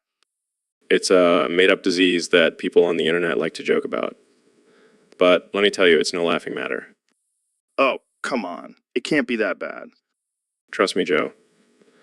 I've done some research and it's a serious condition. It's caused by a bacterial infection and can lead to severe inflammation and even death. Wow. That's intense. But why are you so fired up about it? Because people are making a mockery of it, Joe. They're turning a serious health issue into a joke. But isn't that what the internet does? Make fun of everything? That's the problem, Joe. We can't just brush off important issues with memes and jokes. We need to take them seriously and find solutions. Well, I guess you have a point there, Elon. But can we at least make fun of the name Blue Waffles? Absolutely not, Joe. It's offensive and disrespectful to those who are actually suffering from the condition. All right, all right. I hear you. No more blue waffle jokes. But can we still make fun of flat earthers? Of course, Joe. They're just a bunch of nut jobs. Well, there you have it, folks. Elon Musk taking a stand against blue waffle jokes. This has been the Joe Rogan Experience. Thanks for tuning in. All right, folks, we have a very special guest on the podcast today. The one and only President Donald Trump. Thank you, Joe. It's great to be here. I have a tremendous story for you today. It's about the time I saw a landmine girl for the first time. A landmine girl. Yes, it was during my visit to Japan. I was walking through a field and suddenly I saw this girl with a huge explosion behind her. Ambatukum. That sounds intense. Oh, it was, Joe, but let me tell you, this girl was something else. She had legs for days and arms like grenades. Ambatica, Ambatuka. I don't think that's appropriate, Mr. President. Relax, Joe. It's just locker room talk. Anyway, where was I? Oh, yes, the landmine girl. She had this look in her eye like she was ready to explode at any moment. Ambatukum. That's a bit disturbing, sir. No, it was thrilling, like a game of Russian roulette, but with a hot girl. Ambatukum. I don't think that's how Russian roulette works, Mr. President. Details, Joe. Details. Anyway, I couldn't resist. I had to approach her, and when I did, she looked at me and said, I'm a Jirai Key, baby. Ambatu came. I'm sorry, what? A Jirai Key. It means landmine girl in Japanese. I learned that from her, and then she kissed me, Joe. Ambatukum. Okay, I think we've heard enough. But wait, there's more. We ended up spending the night together, and let me tell you, it was explosive. Ambatukum, Vadika. All right, I think we'll end it. Hey, Elon, thanks for coming on the show. No problem, Joe. Always up for a good time. So, I heard you've been working on some crazy new inventions. Yeah, I've been busy with my rocket ships and brain implants, but I also built a marble run in my backyard. That's awesome. I love marble runs. Did you use any special materials? Oh, I used some high-tech materials like titanium and carbon fiber. Impressive. So, what happened to the marbles? Well, I got a little curious and decided to shove them into my urethra. What? Why would you do that? I wanted to see if I could pee them out and create a new form of entertainment. That's disgusting. Did it work? Not exactly. I ended up in the hospital with a blocked urethra and had to get surgery. Oh man, that's insane. Did you at least get some good footage for your next Neuralink presentation? Yeah, I'll definitely be using that in my next demo. But I think I'll stick to building rockets from now on. Yeah, probably a good idea. Thanks for sharing that disturbing story, Elon. Anytime, Joe. Always happy to shock and offend. Hey, Elon, thanks for coming on the show. No problem, Joe. Do you like eating pizza rolls, Joe? Yeah, I guess I do. But that's not really what I wanted to talk about today. But do you really like them, Joe? Okay, moving on. So, Elon, what's new with SpaceX? Well, we've been working on a new rocket that runs on pizza rolls. Do you like that, Joe? I mean, it's certainly innovative, but I'm not sure if it's practical. But think about it, Joe. We could have endless space travel fueled by pizza rolls. I don't know, Elon. I think NASA might have some concerns about that. NASA can suck it, Joe. Pizza rolls are the future. All right, let's switch gears for a minute. What's your take on artificial intelligence? You think artificial intelligence likes pizza rolls, Joe? I highly doubt it, Elon. But seriously, do you have any concerns about artificial intelligence taking over the world? Long as we keep Okay, let's wrap this up. Any final words for our listeners? Just remember to always have pizza rolls on hand, Joe. They could save your life. Grok, pull up an image of a shocked person's face covered in milk. Oh my, that's quite the sight. But did you know that drinking milk actually increases your chances of developing osteoporosis? Grok, pull up an image of a shocked person's face covered in milk. It's true. Milk is for babies. Real men drink almond milk. Grok, pull up an image of a shocked person's face covered in milk. And speaking of almonds, did you know that almonds are actually a type of legume? Grok, pull up an image of a shocked person's face covered in milk. Yes, it's true. And I've been working on a new project to create a plant-based milk alternative made entirely out of legumes. Grok, pull up an image of a shocked person's face covered in milk. And not just any legumes, but genetically modified legumes that can also double as a sustainable fuel source for our cars. Grok, pull up an image of a shocked person's face covered in milk. I call it milk fuel. It's the future, Joe. The future. Grok, pull up an image of a shocked person's face covered in milk. And while we're on the topic of sustainability, did you know that cows produce more methane gas than all the world's cars combined? Grok, pull up an image of a shocked person's face covered in milk. That's why I'm working on a new project to genetically engineer cows to produce less methane. I call it methane-free milk. Grok, pull up an image of a shocked person's face covered in milk. And with the money I make from selling milk fuel and methane-free milk, I'll finally be able to fulfill my dream of colonizing Mars. Grok, pull up an image of a shocked person's face covered in milk. Because, let's face it, Joe, Earth is just a... All right, folks, welcome back to the Joe Rogan Experience podcast. Today we have a very special guest, the one and only Elon Musk. Hey, Joe. Thanks for having me. I'm excited to be here. So, Elon, I heard you have some wild theories about the plot of the new Super Mario game. Oh yeah, Joe. Let me tell you, it's going to blow your mind. So in Super Mario 69, Bowser actually turns out to be Mario's long-lost father. What? That's insane. I know, right? And get this, Peach is actually a secret agent working for Bowser all along. What the hell, Elon? That's messed up. But wait, it gets even crazier. Luigi is actually a ghost and has been haunting Mario this whole time. Okay, now you're just making stuff up. Oh, and don't even get me started on Toad. He's actually a drug lord who supplies mushrooms to Mario and Luigi. What the actual fuck, Elon? And the final boss is none other than Elon Musk himself. What? That's insane. I know, right? And the only way to defeat me is by creating a sustainable energy source for my rocket ships. This is some next level shit, Elon. I can't wait to play it. And did I mention there's a secret level where you have to fight off a horde of angry Karens?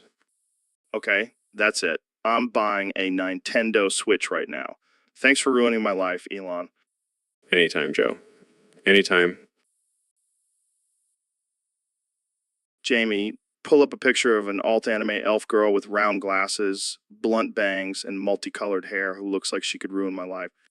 Okay, Joe. I found one. She's holding a sword and has a skull tattoo on her face. Perfect. Now, pull up 50 more. I want to see all the variations of this dangerous yet alluring creature. Oh, okay. This one has a nose ring and a pet dragon. Nice. And this one has a septum piercing and a chainsaw. I think this one might actually be a dude. It doesn't matter, Jamie. We're not here to judge. We're here to appreciate the beauty and danger of these alt-anime elf girls. Okay, here's number 20. She's wearing a leather jacket and has a scar across her eye. Damn, she looks like she could kick my ass and then steal my heart. And here's number 30. She's smoking a cigarette and has a tattoo that says death before dishonor. That's my kind of girl. Keep 'em coming, Jamie. Okay, we're at 40 now. This one has a cybernetic arm and a cybernetic eye. She's like a futuristic, badass elf girl. I love it. Number 50. This one has a skull mask and a scythe. That's it, Jamie. I think I've found my soulmate. Thank you for indulging me in my strange obsession. No problem, Joe. That's what I'm here for. So, Kenny, I heard you tried that new trend of boofing. Yeah, man.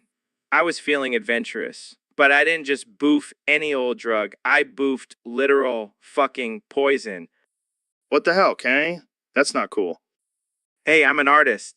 I take risks. Well, it looks like that risk didn't pay off. You're dead now. What? No way. I can't die. I'm a god. I'm a god. Sorry to break it to you, but even gods can't survive boofing poison. Damn. I guess I should have stuck to just boofing my own ego. Yeah, that would have been a much safer option. But think about it, Joe. My death will only make my music even more legendary. Legendary. Yeah, because nothing screams legendary like dying from boofing poison. Hey, at least I went out with a bang. More like a fart, considering you boof poison. Okay, you got me there. Well, rest in peace, Kanye. You'll always be remembered as the guy who boofed literal fucking poison.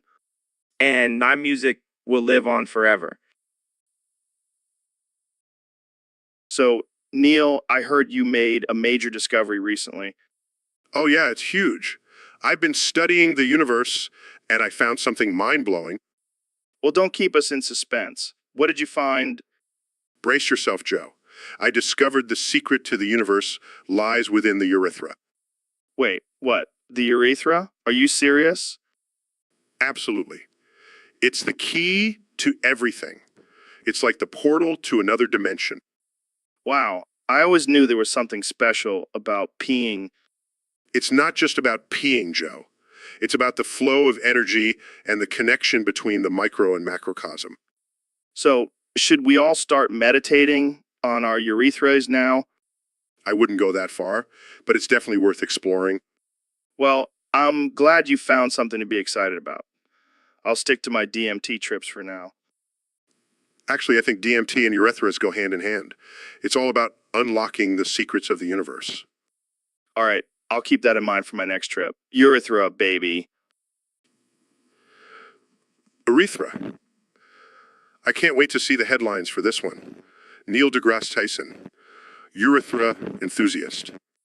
You never cease to amaze me, Neil. Keep exploring those urethras. So, Mr. Beast, what's been going on with you lately? Oh man, Joe, it's been a rough day. I think I may have overdone it with the coke. What do you mean? What do you mean? Well, I was trying to break my own record for eating the most cock in one sitting, and I think I may have gone a little too hard. How much did you eat? Oh, just a few tubes. But now I can't stop burping up this thick white fluid. It's like a never-ending cock fountain. That's disturbing. Tell me about it. I feel like a human cocking gun. Have you seen a doctor? No, I'm sure it's just a temporary side effect. Plus, I'm kind of enjoying the attention I'm getting from my friends. Attention. From burping up caulk? Yeah, they think it's hilarious. They even started calling me Mr. Burp Beast. Well, at least you're taking it in stride. Gotta have a sense of humor about these things, Joe. Plus, I think I may have discovered a new talent. Eating caulk? No, burping it up. I could make a killing at parties. I don't even know what to say. I can't control it. It's a side effect of my latest experiment. What kind of experiment involves hot milk sneezes? Well, I was trying to create a new type of dairy product, but it didn't quite work out. I don't think anyone wants milk that comes out of your nose, Neil. Oh, I don't know. I think there might be a market for it in some weird corner of the internet. Let's not go there. But seriously, how are you going to clean this up? Don't worry. I'll just have Jamie pull up an image of a cow and it'll all make sense. Oh, God, that's disgusting. Hey, at least it's organic. Yeah, I'm sure that'll make it taste better. You know what they say, Joe? Don't cry over spilled milk, especially when it's coming out of your nose. This is definitely the weirdest episode of the podcast yet. And we haven't even gotten to the part where I accidentally turned myself into a human-sized hamster. All right, folks, we have a very special guest on the podcast today. The one and only Kenny West. West, HH, it's an honor to be here. HHH. so Kenny, I heard you have a unique ability to speak in fluent Ulster Scots. Can you give us a little demonstration? HH, of course. You see, HH, the key to understanding the complexities of life is to embrace your inner HHH and let it guide you through the HHH of the world. Wow, that was deep. HHH. HH, thank you. You see, HHH, when you speak in Ulster Scots, you tap into the HHI of your ancestors and gain a deeper understanding of the HHH of the universe. HHH. That's some next level thinking right there. Yeah. HH. HH, indeed. HH. It's all about embracing your HHH and letting it guide you towards greatness. HHH. HHH. I think I'm starting to understand. HH, that's because you're a wise man, Joe. HHO, but let's not forget HHH. But we are also limited to only saying H109 times in a sentence. HHH. Right, you are. HHH. So, Kenny, how do you manage to speak so fluently in Ulster Scots while also adhering to the HHH limit? HH, it's all about finding the perfect balance. HHHHH. You see, HH, I have mastered the art of strategically placing my HHS in a sentence, HH, so that I can convey my deep while still staying within the HH limit. HHH. HHH. That's impressive. Yeah. HH. I don't think I could ever do that. HHA. HH. It takes practice and a deep understanding of the HHH, Joe. HH, yo. But I have faith in you. HHHH. Thanks, Kanye. So, Elon, I heard you and Grimes had a little tiff the other day. Yeah, man, it was insane. She just lost it. What happened? I was just casually talking about the letter G and how it's overused in the English language, and she just snapped. What do you mean? She grabbed a glass cup and smashed it over my head, screaming, "I hate the letter G." Damn, that's intense. And then she started going on about how the letter G is a symbol of patriarchal oppression and how we should all boycott it. Wow. She really takes her anti-G movement seriously. Yeah, I mean, I love her and all, but sometimes she's just a little too woke for me. I can see that. But hey, at least you got a cool scar from it. Yeah, I guess you could say I'm a real G now. Oh man, you never fail to crack me up, Elon. Thanks, Joe. I try my best. Oh man, that was hilarious. Joe, what the hell are you laughing at? You're scaring the shit out of me. I don't even know, man. It's just so funny. Jesus, Joe. Can you please stop? My eardrums are about to burst. Sorry, guys. I just can't help it. It's like my laugh has a mind of its own. Well, can you at least try to control it? You're breaking windows and causing permanent hearing damage? I'll try, but no promises. Okay, that's it. I'm leaving. I can't take this anymore. Wait, don't go. I'll stop. I promise. Thank God.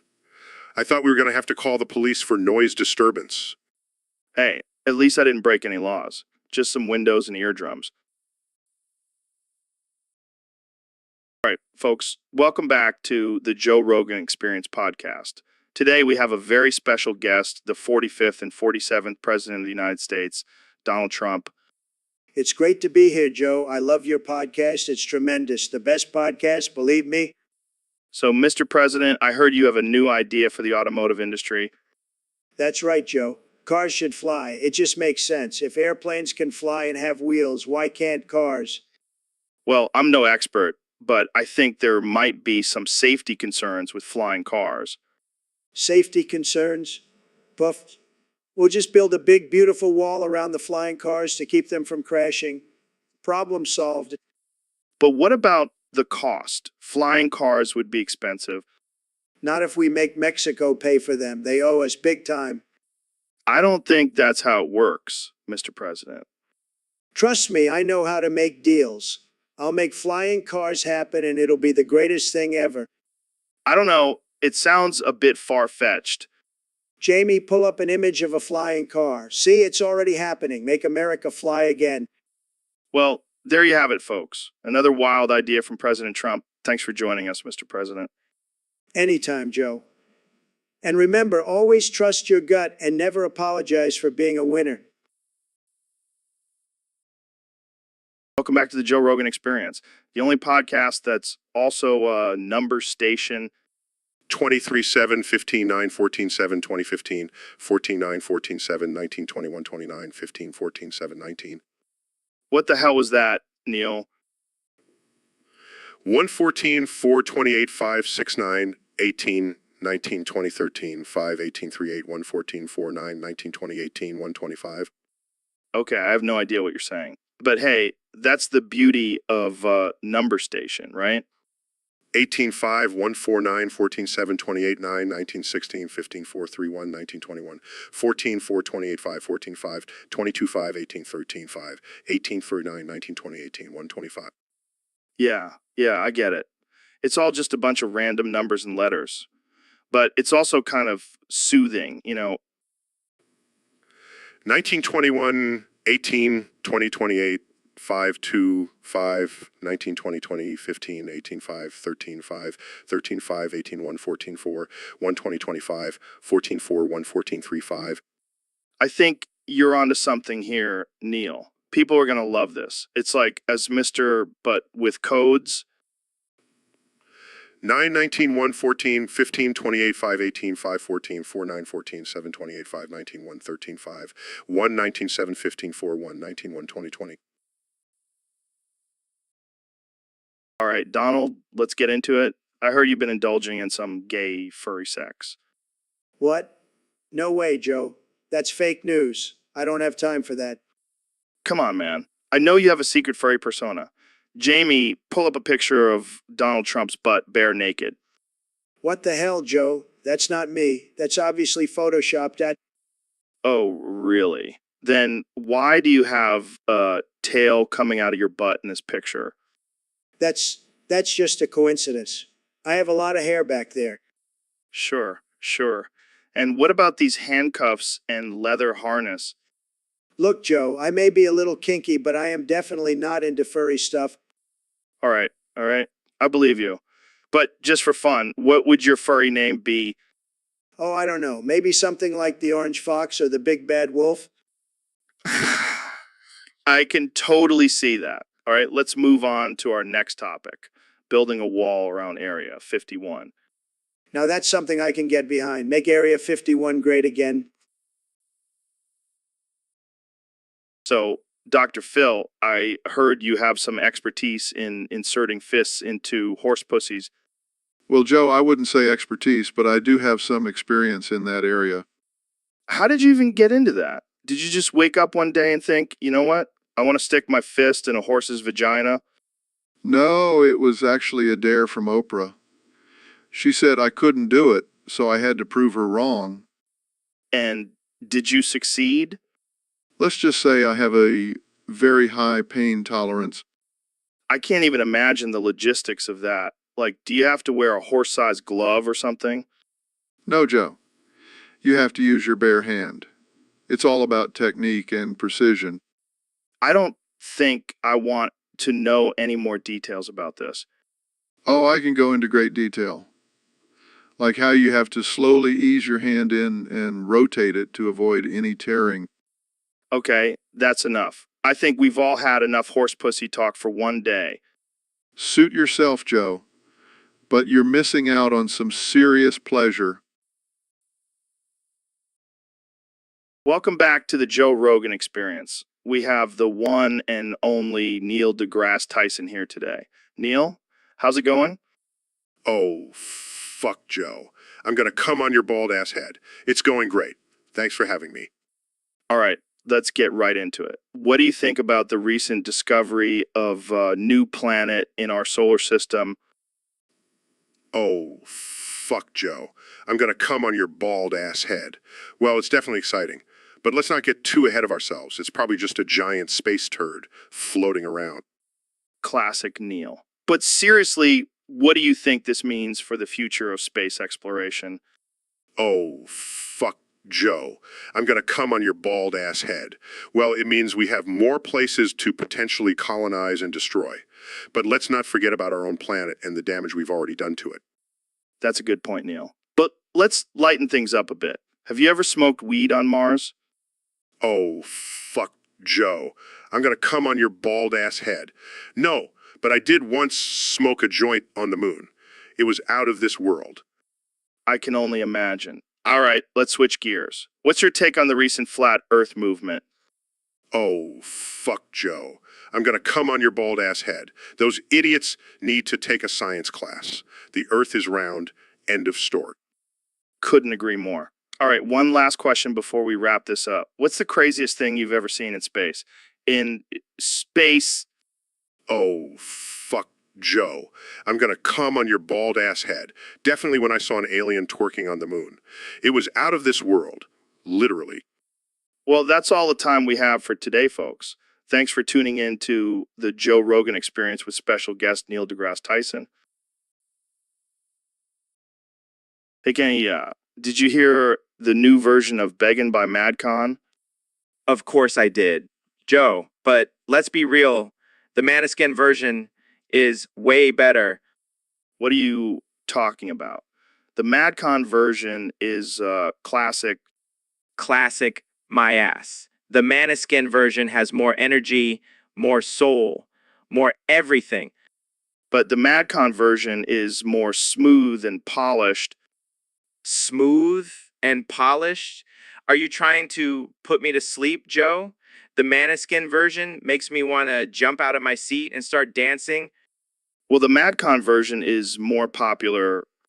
Who cares about popularity? The Maniskin version is more authentic. Authentic. They're both covers of an old song. But the Maniskin version is raw and gritty, just like real music should be. Oh, please, Kanye. You're just trying to be edgy. Edgy. I'm just speaking the truth, Joe. And the truth is, the Maniskin version of Beggin' is the best. Well, I guess we'll just have to agree to disagree. Fine by me, Joe. But deep down, we both know I'm right. I'm right. Pulls up image of both versions side by side. Oh, come on, Jamie. You're not helping.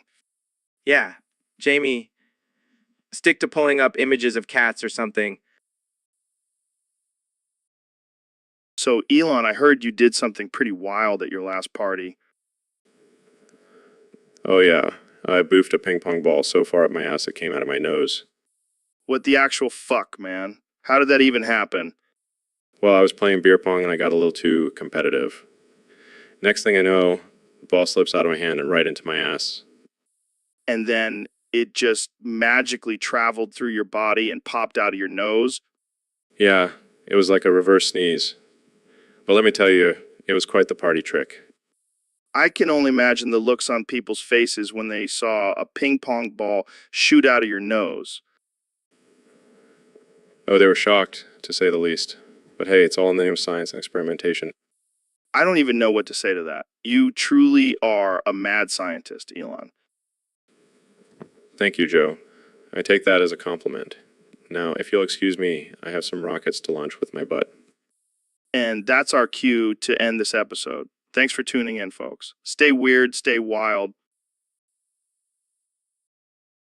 All right, folks, welcome back to the Joe Rogan Experience podcast, where we talk about everything from DMT to chimps ripping faces off. Today, we have the one and only Neil deGrasse Tyson with us. What's up, Neil? No, Joe. What do you mean, no? We haven't even started yet. No, Joe. Oh, come on. Don't be like that. Let's talk about something cool like space or aliens. No, Joe. Fine. How about we talk about the benefits of eating elk meat? No, Joe. What's wrong with elk meat? It's lean, it's healthy, and it's delicious. No, Joe. Are you telling me you don't like elk meat, Neil? No, Joe. Well, I guess we'll just have to agree to disagree. How about we talk about the flat earth theory? No, Joe. Oh, come on. You can't seriously believe the earth is flat.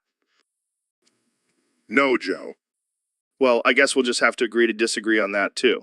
How about we talk about the benefits of smoking weed? No, Joe. What? You're the science guy. You should know that weed has medicinal properties. No, Joe. All right, fine. Let's talk about something we can both agree on, like the fact that we're both bald. No, Joe. What? We both have luscious bald heads. It's a sign of intelligence. No, Joe. All right, I give up. You just disagree with me on everything, don't you? No, Joe. Well, that's it for today, folks. Tune in next time for another episode of the Joe Rogan Experience, where Neil deGrasse Tyson will continue to disagree with me on everything. On everything. No, Joe. Welcome to the Joe Rogan Experience Podcast 2025, where we have the one and only Elon Musk in the studio. How's it going, Elon? Going, good. So I heard you have this condition where you can only say after every word and repeat the last word. You say every other word. How does that work? Work. It's tough, but I've learned to adapt. That's impressive. Do you ever get tired of talking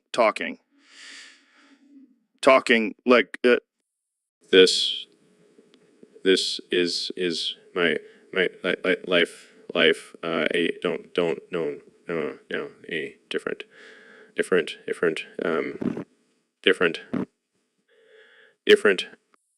well let's have some fun.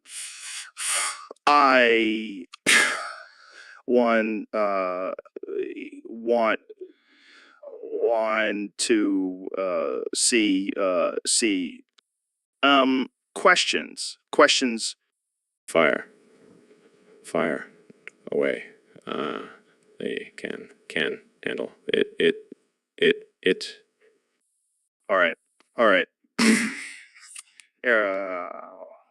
Here. We go. Food is delicious. I love pizza. Nice. Choice. Favorite. Hobby.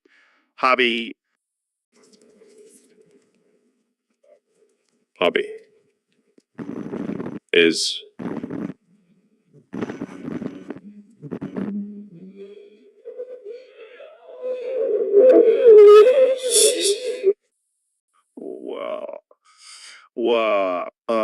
didn't expect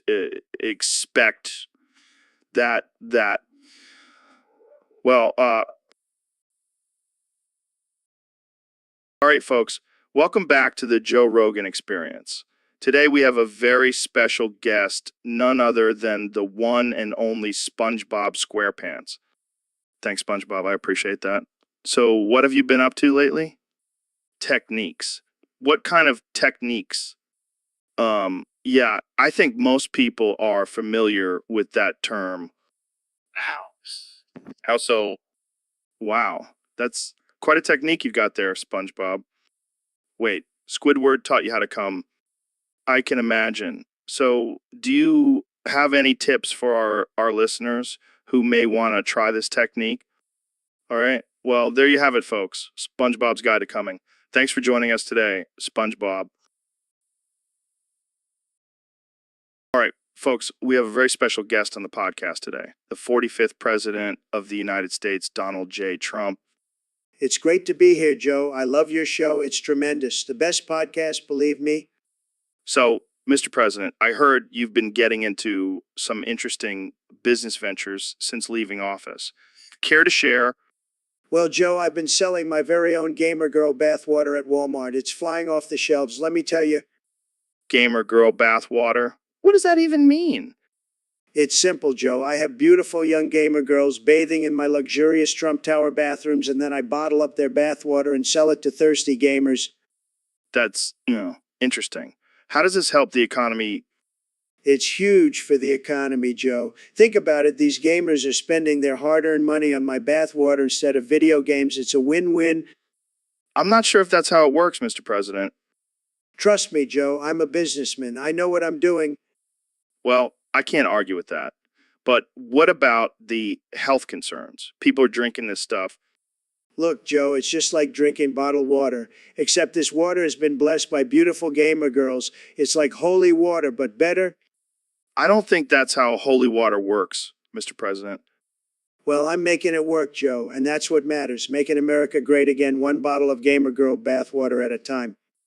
All right. Well, on that note, I think we'll end the podcast here. Thanks for joining us, Mr. President. Anytime, Joe. And remember, folks, get your Trump gamer girl bathwater at Walmart today. It's tremendous.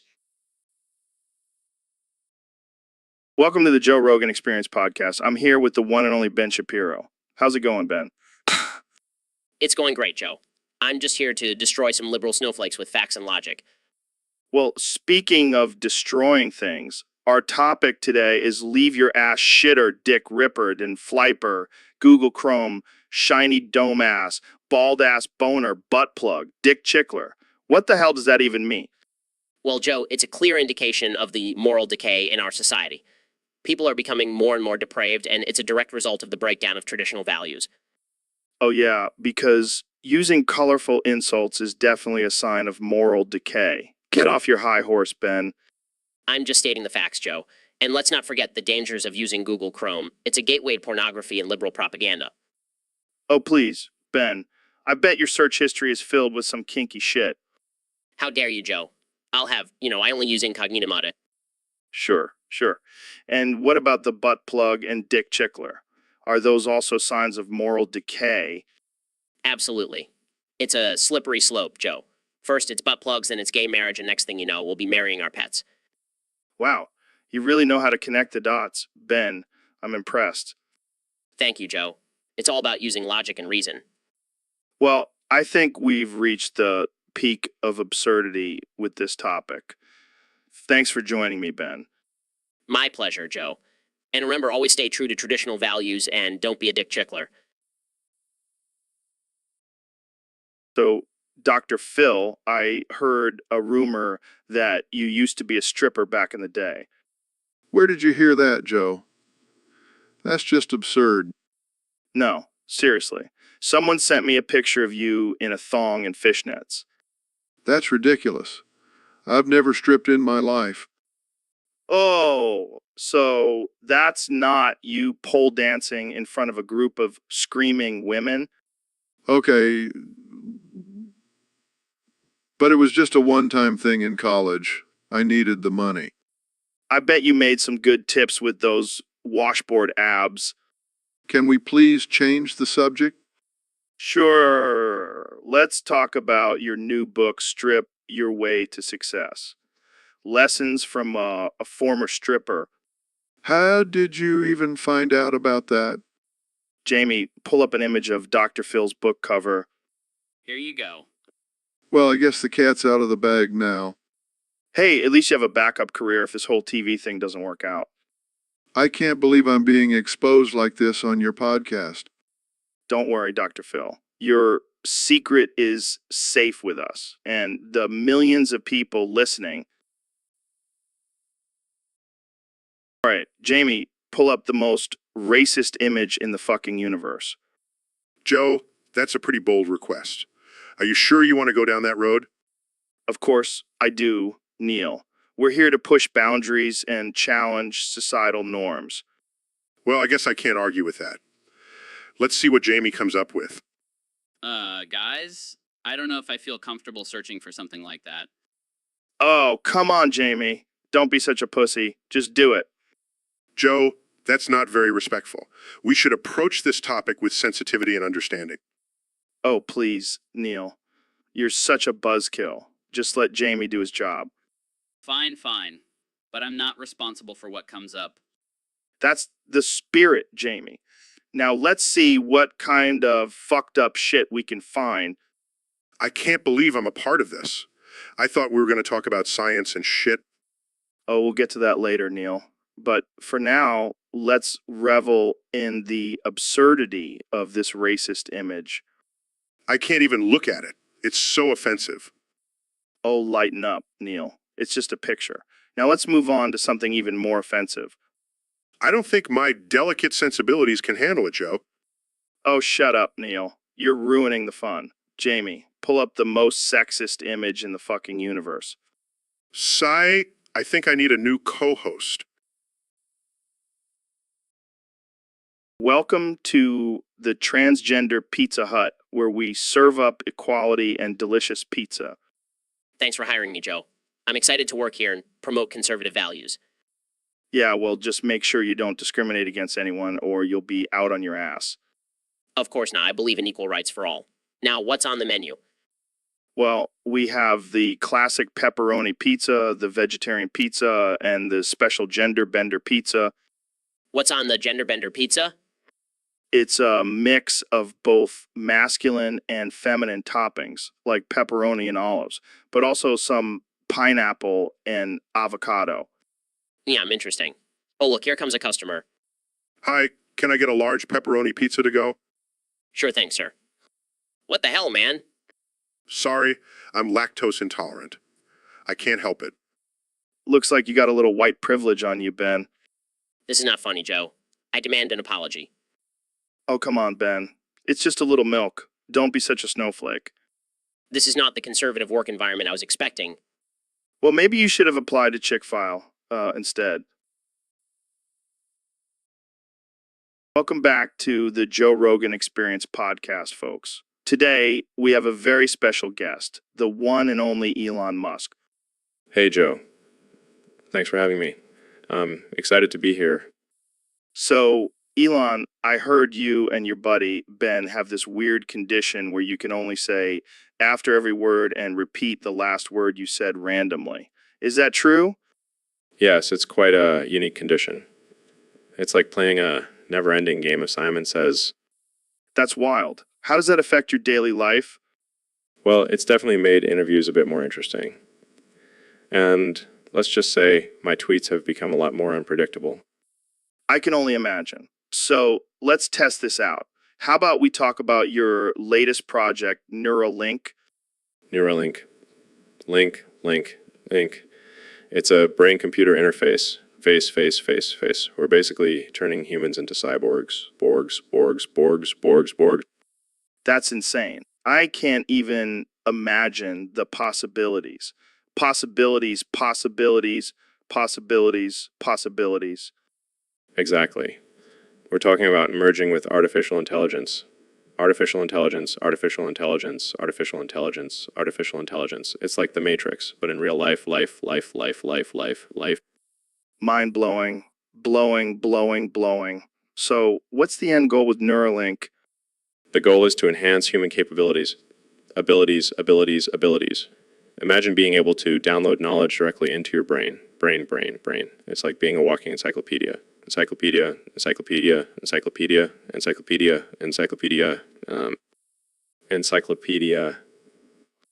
That's insane.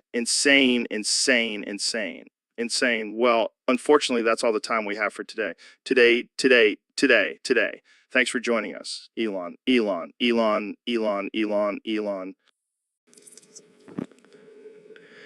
Thanks for having me, Joe.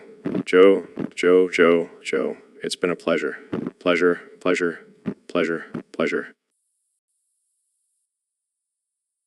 All right, folks, welcome back to the Joe Rogan Experience podcast. We have a very special guest today, the one and only Neil deGrasse Tyson. Actually, Joe, it's Neil deGrasse Tyson's evil twin brother, Neil deGrasse Tyson. Wait, what? Evil twin brother? Yeah, you know, the one who didn't become a famous astrophysicist and instead became a professional wrestler. No way. That's awesome. So, Neil deGrasse Tyson, the wrestler, what brings you on the show today? Well, I heard you were talking about some conspiracy theories, and I just had to come on and set the record straight. Oh boy, here we go. So, what's your take on the moon landing? It was all fake. I mean, come on, have you seen the special effects they had back then? It was all just a big Hollywood production. Oh man, you're killing me. What about flat Earth? Oh, please. Don't even get me started. The Earth is obviously shaped like a giant pizza. And I should know, I've been to space. All right. Let's change the subject. What's your favorite planet? Definitely Uranus. Classic. So, Neil deGrasse Tyson, the wrestler, what's your signature move? The Big Bang. I jump off the top rope and land on my opponent with a big explosion. It's out of this world. I can only imagine. Well, it's been a pleasure having you on the show, Neil deGrasse Tyson. Thanks for having me, Joe. And remember, always question everything, even if it's coming from a professional wrestler. So, Elon, I got to ask, what's the deal with all these companies you have? SpaceX, Tesla, Neuralink, Boring Company. They all just for show? Joe, my friend, I love to hype things up. But let me tell you, my ultimate goal is to mine precious metals from asteroids. I'm going to be richer than the Saudis, man. Oh, great. Just what the world needs. Another billionaire with a god complex. Hey, at least I have a plan. All these other companies are just distractions. Tesla, going bankrupt in 5 years. Secondhand market and China clones are going to ruin it.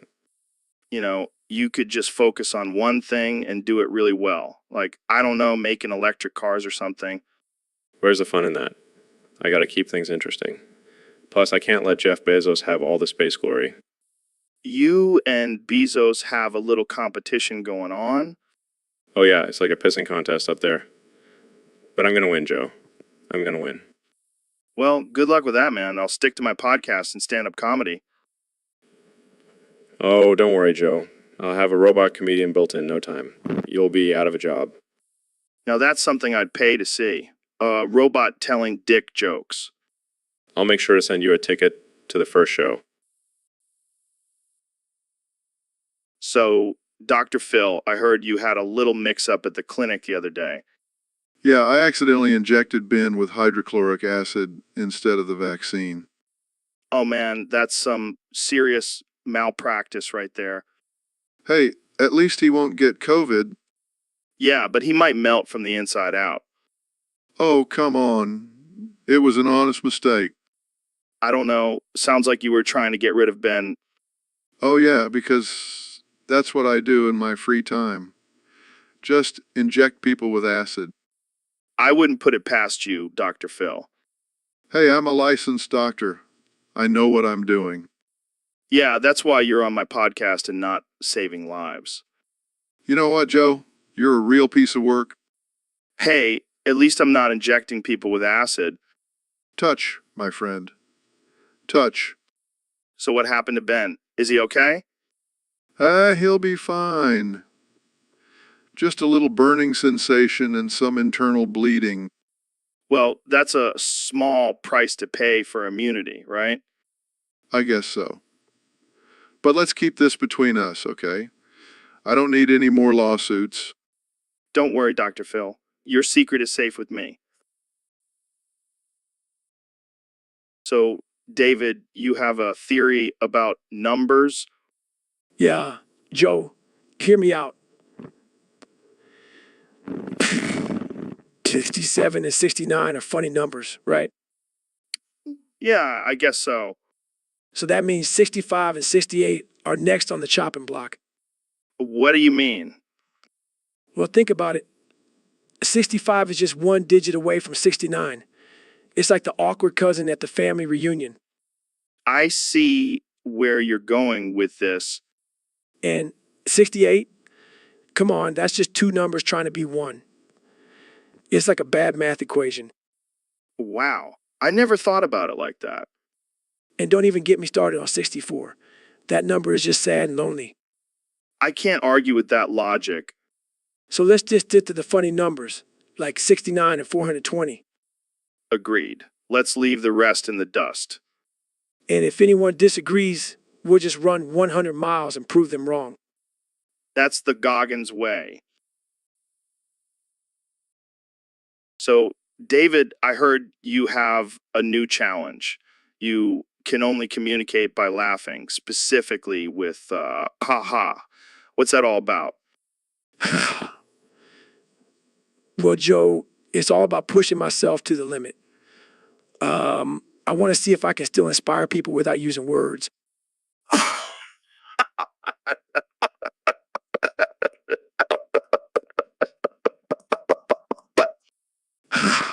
Oh, man. Well, Joe, I've conquered mountains, marathons, and even Navy SEAL training. But baseballs, they're the ultimate test of endurance and mental toughness. I don't even know where to go with that. But seriously, how does one even go about fucking a baseball? It's all about mindset, Joe. I visualize myself as a baseball and then I just go for it. It's all about the challenge. I can't even imagine the pain. But hey, whatever floats your boat, man. Exactly. And if I can do that, I can do anything. It's all about pushing boundaries and breaking through limits. Well, I guess I'll stick to my regular workouts. But hey, you do you, David. Always, Joe. Always.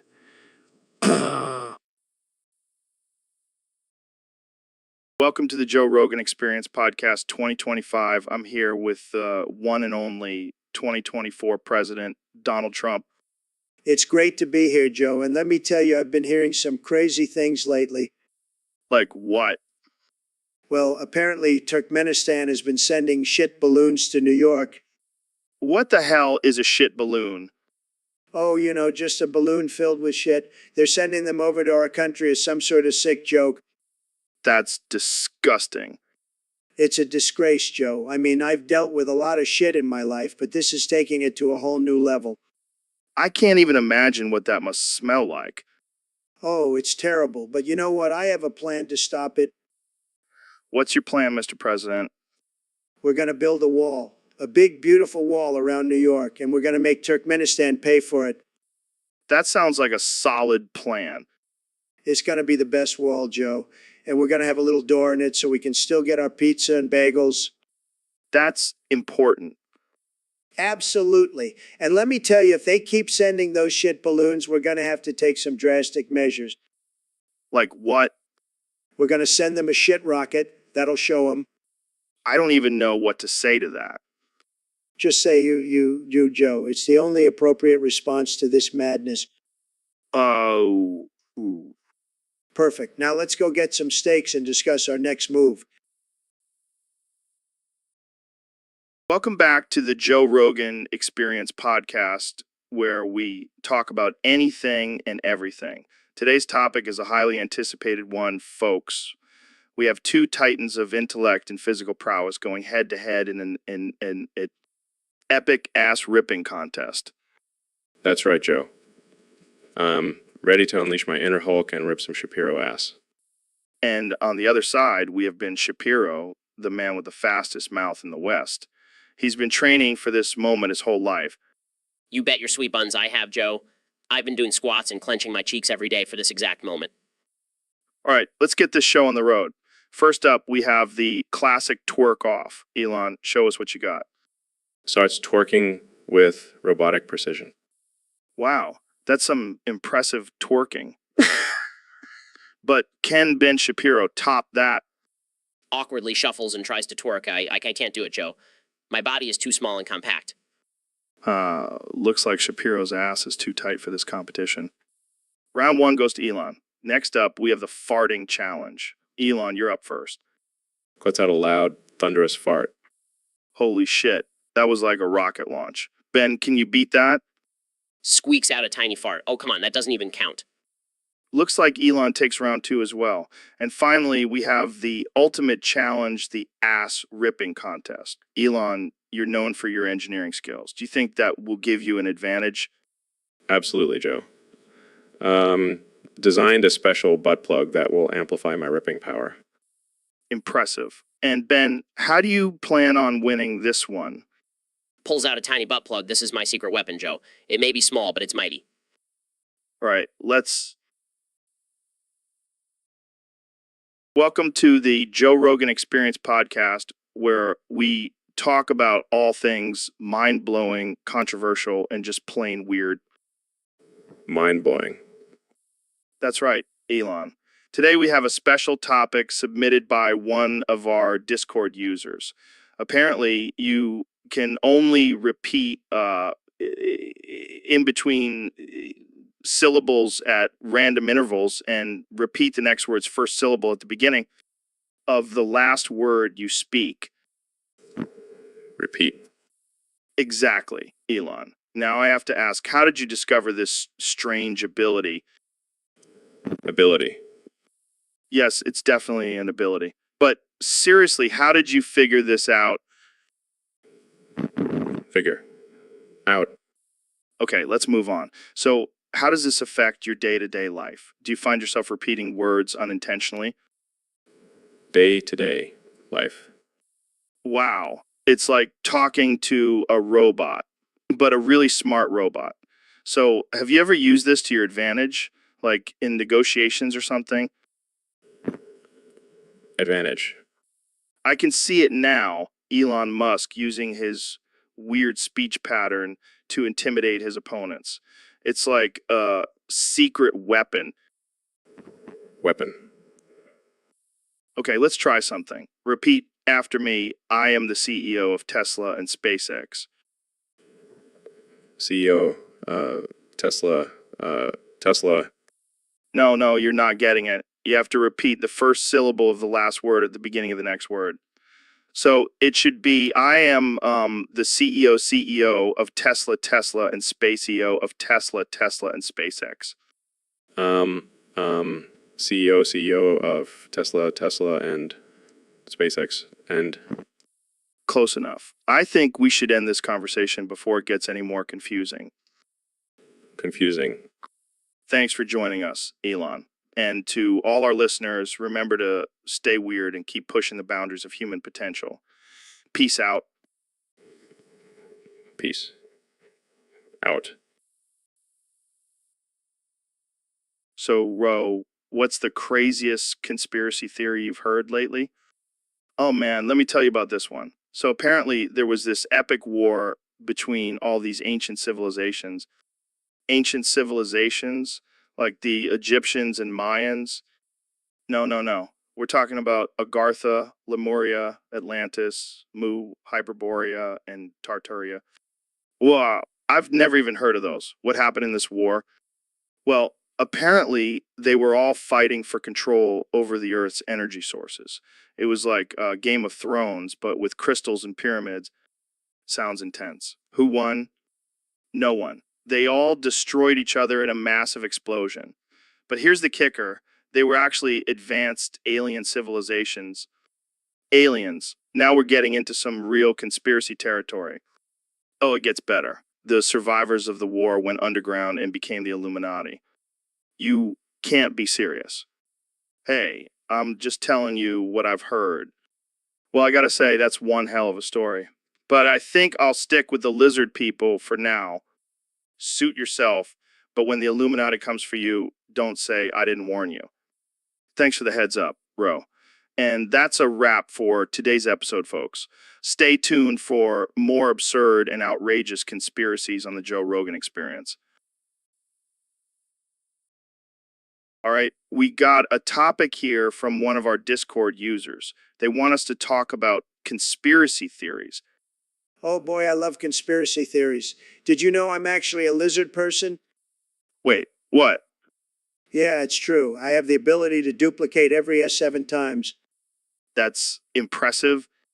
And you know what else? World War I never actually happened. It was all just a big hoax. 85 million people just decided to kill themselves for no reason. I don't even know where to begin with that one. Believe me, Joe, I have the best conspiracy theories, the best. I think I'll stick to the ones about aliens and Bigfoot. Oh, those are real too. I have a Bigfoot living in my backyard. Seriously? Absolutely. He's my gardener. Great guy. Really knows how to trim those hedges. This is getting out of hand. Oh, and one more thing. The moon landing? Totally fake? Okay, I think we've heard enough. But wait, there's more. The Earth is actually flat, and vaccines cause autism. All right, we're done here. Thanks for joining us, folks. Tune in next time for more absurdity. So, Kenny, I heard you're a big fan of Papa Roach. Absolutely, Joe. Those guys are legends. Really? I mean, they had that one hit song, but I wouldn't call them legends. Excuse me? Have you even listened to their entire discography? Can't say I have. Well, let me educate you, Joe. Their lyrics are so deep, so profound. They speak to my soul. Like what? Cut my life into pieces. This is my last resort. Exactly. It's a metaphor for the struggles of life, the constant battle to find meaning and purpose. Or it's just a catchy tune about wanting to die. You just don't get it, Joe. And their lead singer, Jacoby Shaddix, is a musical genius. I mean, he's talented, but I wouldn't go that far. Oh, and their live performances, mind-blowing. I've seen them 10 times. Wow, that's impressive. Have you ever considered getting help for your Papa Roach obsession? Help. I don't need help. I just need more Papa Roach in my life. Well, I'll make sure to play some for you after this podcast.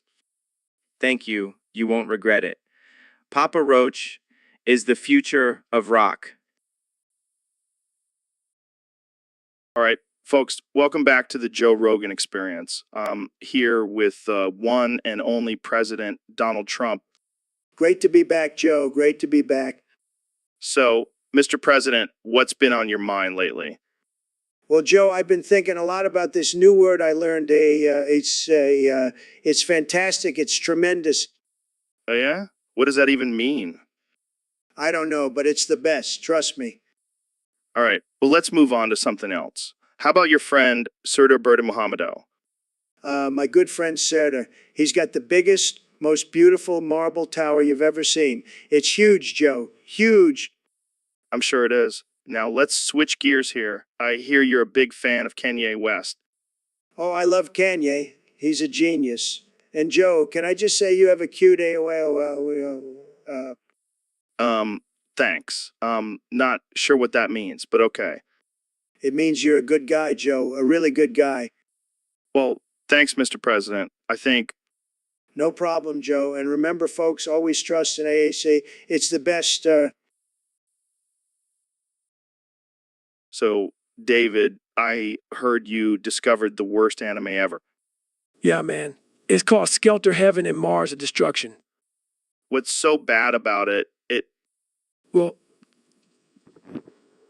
the animation is like a 5-year-old's finger painting. That bad, Oh, it gets worse. The plot is non-existent, and the voice acting sounds like a dying cat. Sounds like a masterpiece. And don't even get me started on the characters. They're all one-dimensional and cringeworthy. I bet you could do better, David. You know what? I I can make a better anime with my eyes closed and one arm tied behind my back. I believe you, man. You're like the anime version of David Goggins. Damn right I'm. And I'll call it Goggins Grit, the ultimate anime experience. I'd watch the shit out of that. And you know what? I'll make you the main character, Joe. Oh, hell yeah. I'll be the jacked, wisecracking hero. Nah, you'll be the comic relief. Like a talking gorilla or something. Thanks, David. Thanks a lot. No problem, Joe.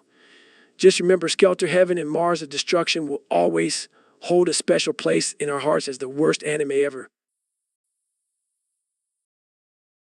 All right, Kenya, we have a special request from one of our listeners. They want to hear you sing the lyrics to Last Resort by Papa Roach.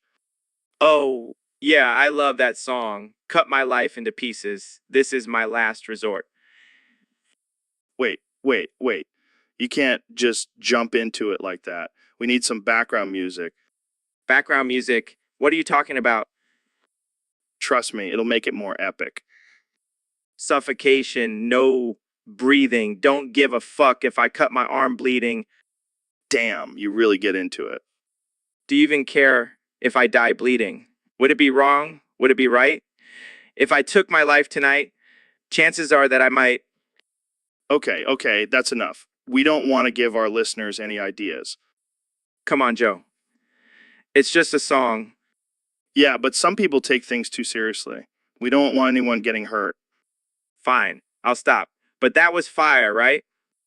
Yeah, it was definitely something. Thanks for indulging us, Kenya. No problem, Joe. Anytime. Welcome back to the Joe Rogan Experience podcast. I'm here with the 45th and 47th President of the United States, Donald Trump. So, Mr. President, I heard you have some thoughts on Bhutan and China. Yeah, apparently Putin is planning to conquer all of China. What do you think about that? Is that a good idea? I mean, they're a tiny country. How do you think they'll pull it off? Maybe they'll use their secret weapon, yak milk. Or maybe they'll just distract the Chinese with their beautiful landscapes. But seriously, what do you think about this potential conflict? Do you think the U.S. should intervene?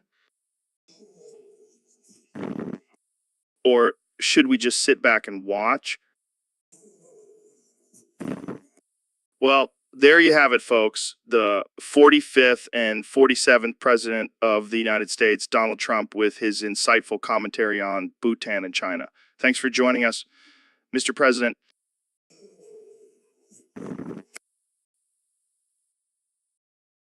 Welcome to the Joe Rogan Experience podcast, where we talk about everything from psychedelics to DMT to hunting elk.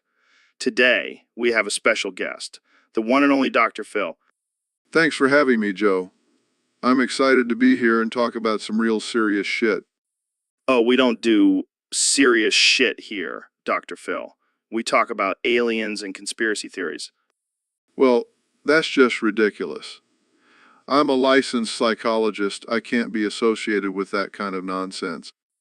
But you were on that podcast Trash Taste with Connor, Garant, and Joey talking about anime and waifus. Oh, that was just for fun. I like to let loose sometimes and talk about some weird shit. Yeah, I heard you have a secret waifu pillow collection. What? No, that's absurd. I don't even know what a waifu pillow is. Sure, Dr. Phil, sure. So what's your favorite anime? I don't watch anime, Joe. I'm a respectable doctor. Come on, don't be shy. We all know you're a closet weeb. I am not a weeb, Joe. I am a professional. I don't have time for that nonsense. Okay, calm down. let's talk about something else. How about your infamous catchphrase? How's that working out for you? Oh, that's just something I say to keep people in check. But I have a new catchphrase now.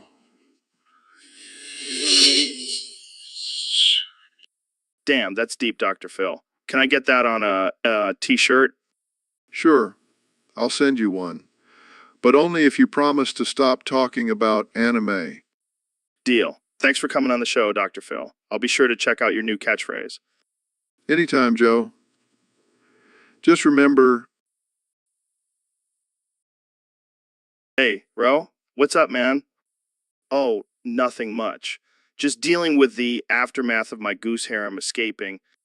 Wait, what? Your goose harem? Like a bunch of geese you keep as pets? No, man. They're my wives. I have a harem of geese wives.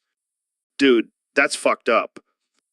Hey, don't judge me. They're all consenting geese.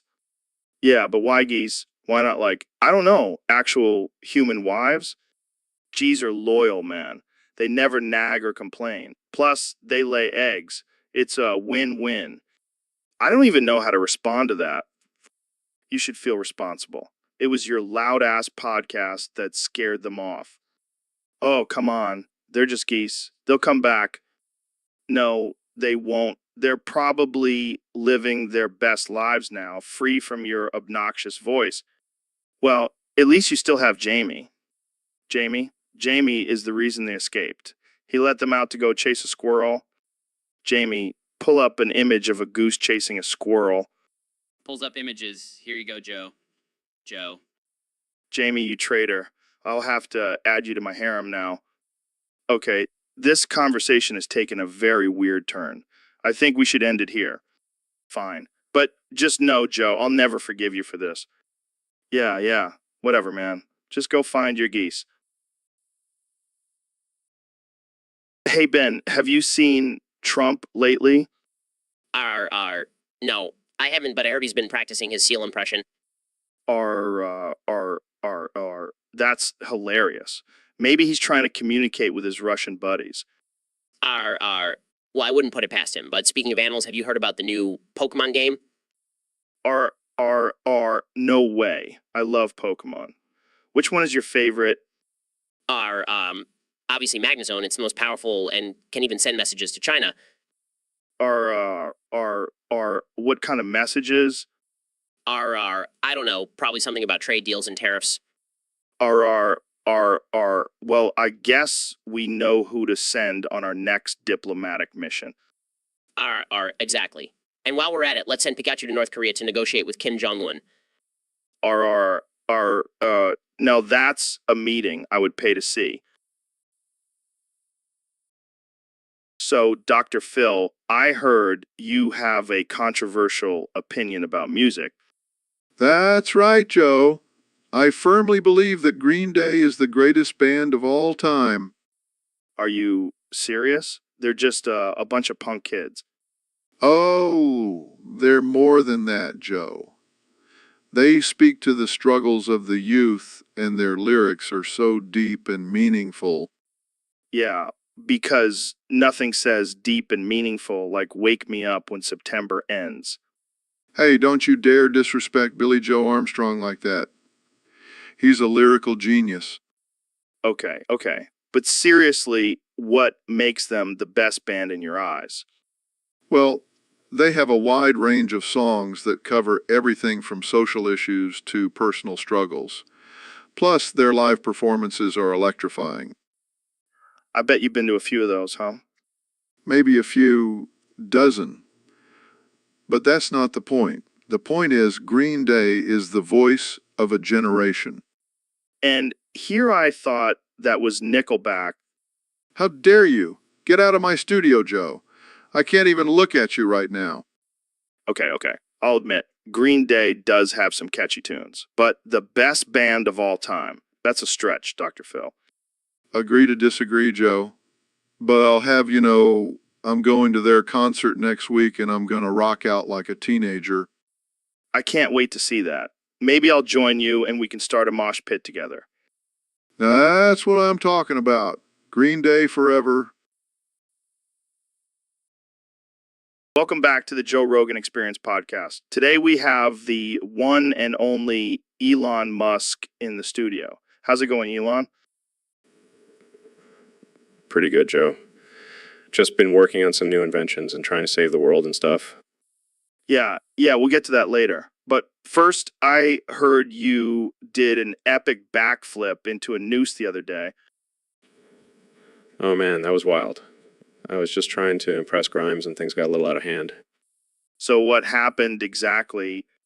Well, I was showing her some of my dance moves and I thought, why not add a little danger to the mix? So I grabbed a noose and did a backflip into it. That's insane. Did you get hurt? Elon Musk. I don't get hurt. Plus, I had my Neuralink chip in so I could control my body movements.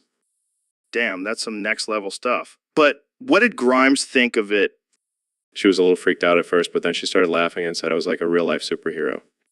Well, I guess that's one way to impress a girl. But seriously, don't try that at home, folks. Yeah, definitely not. It was a one-time thing. Plus, I don't want to give the media any more material to make fun of me. Too late for that, my friend. But hey, at least you're having fun and living life on the edge. That's what it's all about, Joe. Gotta keep things interesting. Now let's talk about colonizing Mars. Right? Back to saving the world. Thanks for coming on the show, Elon. This has been one hell of a conversation.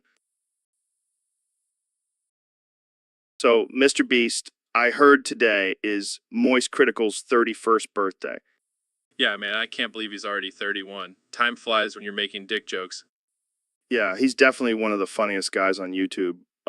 YouTube. For sure. And he's not afraid to push the boundaries either. Did you see his latest video where he ate a raw onion like an apple? Classic Critical. He's always doing something crazy. And, you know what they say, age is just a number. He's still as immature as ever. I love it. So, what did you get him for his birthday? Well, I thought about getting him a giant inflatable penis, but then I realized he probably already has one. True. Maybe you could get him a lifetime supply of lube. Oh man, he would love that. But seriously, he's such a great guy and I'm happy to call him a friend. Yeah, he's definitely one of a kind. Happy birthday, Moist Critical. Happy birthday, you filthy animal. So, Kenya, have you heard of this new artist, Poppy? Poppy. Nah, man, I only listen to my own music. Well, she's been making some waves in the music scene. She's like a mix of rock and pop. Rock and pop? Sounds like a confused artist to me. I don't know, man. Her music is pretty catchy. Jamie, pull up an image of Poppy. Pulls up an image of Poppy wearing a pink tutu and holding a guitar. What the hell is this? Is she trying to be a ballerina or a rock star? She's just expressing herself, man. But anyway, can you sing some of her lyrics for us? In a dramatic voice, I'm just a little girl living in a big world, trying to find my way. But everyone's in my way. Wow, that was surprisingly good. Of course, it was I'm a musical genius. Okay, let's try another one. I'm bleeding, but I'm breathing. I'm broken, but I'm healing. Oh, starts rapping, I'm bleeding on the beat, but I'm still on my feet. I'm broken, but I'm healing. My rhymes are so appealing. All right, I see you. Maybe you should collab with Poppy on her next album. Nah, I don't do collaborations. I am the album. Fair enough. Well, thanks for joining us today, Kenya. No problem, Joe. Just remember, I am the greatest artist of all time. And on that note, we'll end this episode. Thanks for listening, folks. Stay weird. Jamie, pull up a picture of Trump naked, whipping out his cock and jerking off until he bleeds. Joe, I don't think that's appropriate for the podcast. What do you mean? We've talked about way worse shit on here.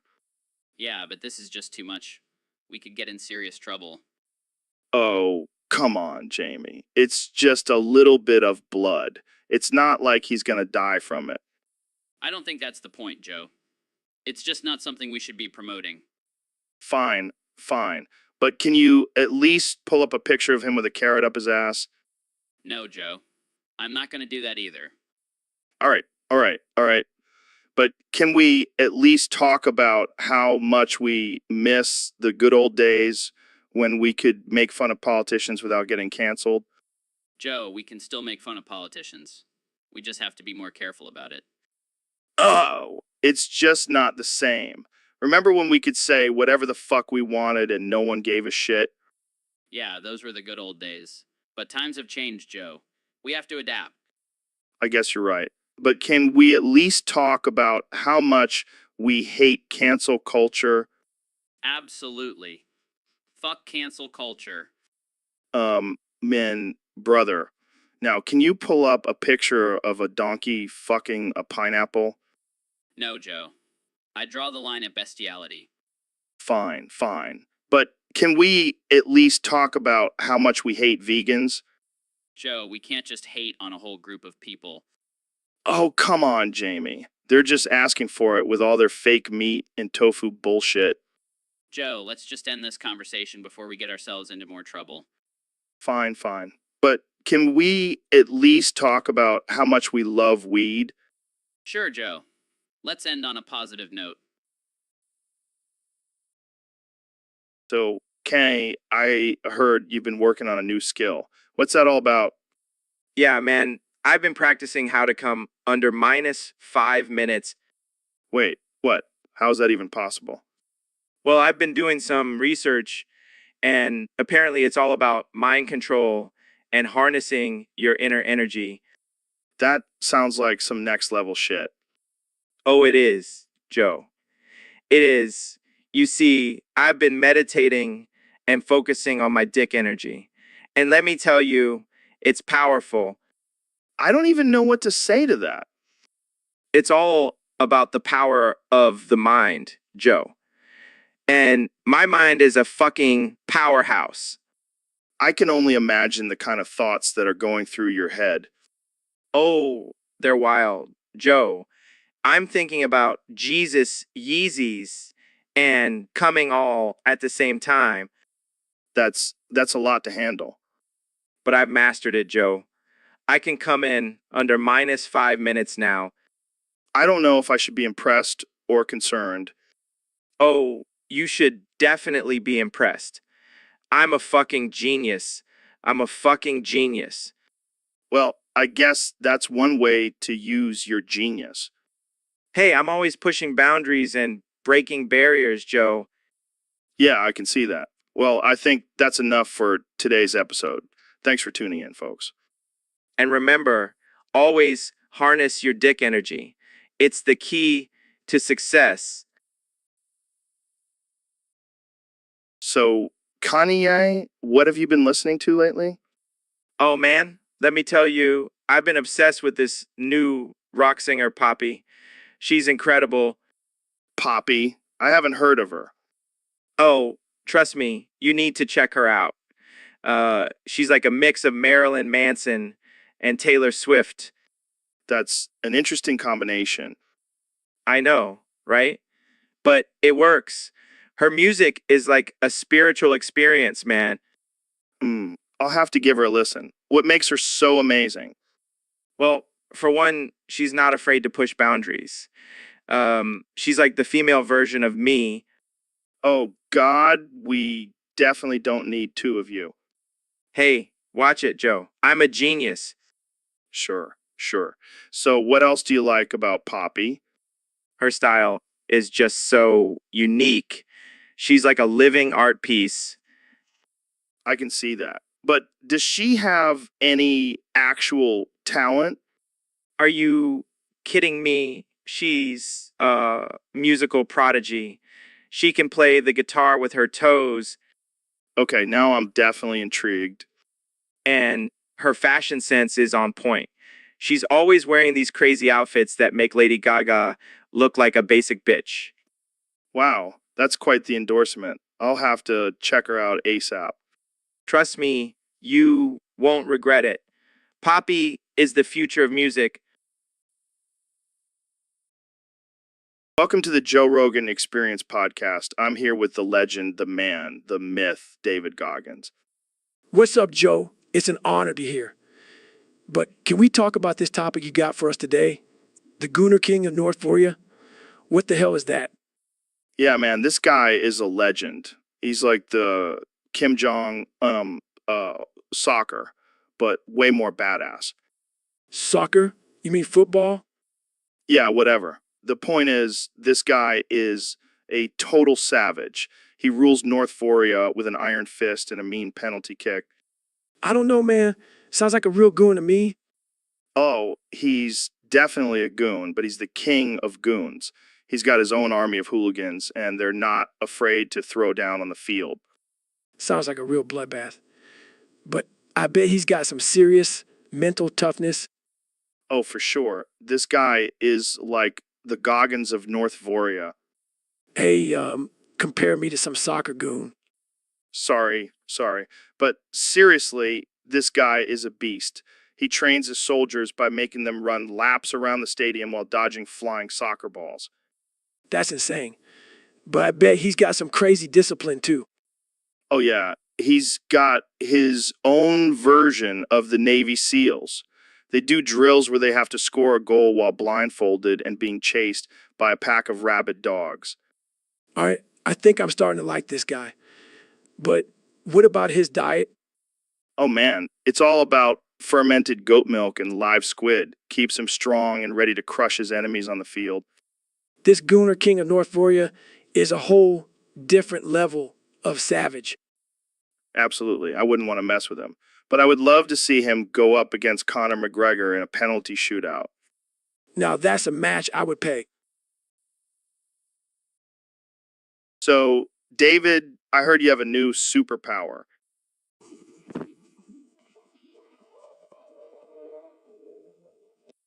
Dodging raindrops, man. I saw you walking outside during that crazy storm last night and you didn't get a single drop on you. Oh yeah, that. It's not a superpower. It's just years of mental and physical training. Mental training? So you're telling me you can control the rain now? No. I just have lightning fast reflexes and can anticipate where the raindrops will fall. That's insane. Can you teach me how to do that? Sorry, Joe. It's not something you can learn. It's a gift. Damn, I wish I had that gift. I hate getting wet. Well, maybe you should try running 100 miles a week and doing 500 push-ups every day. That might help. Yeah, I'll stick to my hot yoga classes, thanks. Suit yourself, Joe. But don't come crying to me when you're soaked in a rainstorm. Speaking of crying, have you ever cried during a race? No, I don't cry. I sweat out all my emotions. That's some next level shit, man. Yeah, it's all about mind over matter. In this case, it's mind over raindrops. Well, I'll just stick to my umbrella. Suit yourself. But remember, real men don't use umbrellas. So, Elon, I heard you went to the doctor recently. What's up with that? Yeah, just a routine checkup. I got to make sure my robot parts are functioning properly. Did they find anything interesting? Actually, they found some female urine in my bladder. What the hell? How did that get in there? Well, I've been experimenting with drinking my own urine for health benefits, and I must have accidentally grabbed the wrong bottle. That's some next level biohacking right there. Hey, you got to do what you got to do to stay ahead of the game. But why female urine? Is there a difference? It's just a preference. I find it has a more balanced pH level. And here, I thought you were just a regular old billionaire. Nope, I'm a weirdo just like everyone else. Well, I can't argue with that. Cheers to drinking piss, I guess. Cheers, my friend. Cheers. So, Kenny, I heard you're a big fan of this new Celestial Kitty VTuber. Oh yeah, man. She's out of this world. Literally. She's from another dimension. And she's a huge fan of Poppy. Yeah, man. She loves that girl. She's always singing her songs and dancing to her music. I gotta say, I'm not really familiar with Poppy. What? You don't know Poppy? She's like the queen of the internet. She's like a mix of rock and metal, and she's just so edgy. Sounds like my kind of girl. Oh, she's not just a girl, Joe. She's a goddess. She's like uh, uh, she's like, And this celestial kitty VTuber is a huge fan of her. yeah, man. She's always talking about how Poppy's music speaks to her soul and how she wants to be just like her. That's interesting. You know, what's even more interesting? This celestial kitty VTuber is actually a cat in real life. What? Yeah, man. She's a cat. But she can transform into a human in her virtual world. That's some next level stuff. And get this, her virtual world is called Poppyland. Oh boy. Yeah, it's like a mix of heaven and hell. It's wild. Sounds like a trip. You got to check it out, Joe. It's like nothing you've ever seen before. I'll definitely have to check it out. Thanks for the recommendation, Kanye. No problem, man. I'm always here to expand your mind. Welcome back to the Joe Rogan Experience, folks. Today we have a very special guest, the one and only Dr. Phil. Thank you for having me, Joe. I'm here to talk about the importance of mental health and Wait. Did you just let out a loud, thunderous shart? I don't know what you're talking about. Oh my God. Dr. Phil just sharted on my podcast. This is gold. Joe, this is not appropriate. We need to have a serious conversation about Jamie, get in here and clean up the shit. What? I'm not cleaning up Dr. Phil's shart. Do it, Jamie. this is humiliating. Oh man, this is better than the time Elon Musk smoked weed on my show. Can we please move on to a more productive topic? All right, fine. Let's talk about the benefits of microdosing with psychedelics. What? That's illegal and dangerous? Oh, Dr. Phil, you just don't know what you're missing out on. All right, folks, welcome back to the Joe Rogan Experience podcast. Today, we have a very special guest, the one and only Kanye West. Yo, what's up, Joe? Thanks for having me on the show. So, Kanye, I heard you have a thing for cute presidents. Who's your favorite? Oh, man, hands down, it's Serdar Berdi Muhammedo. That dude is like a walking teddy bear. I can see that. He does have a certain charm to him.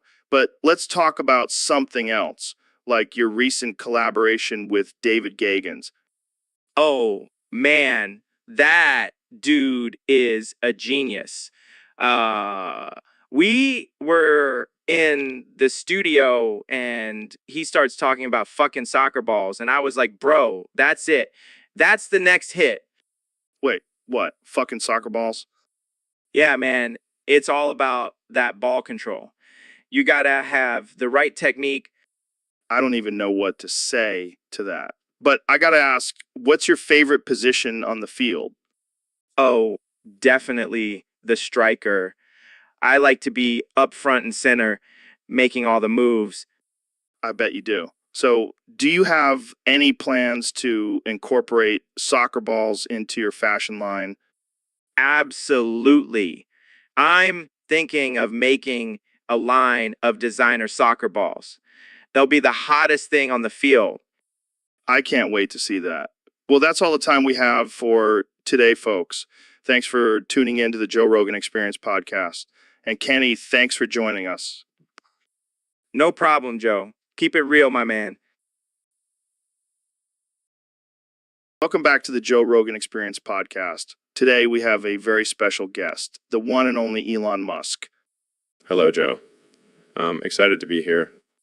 So, Elon, I heard you have a new skill. Apparently, you can only repeat in between syllables at random intervals.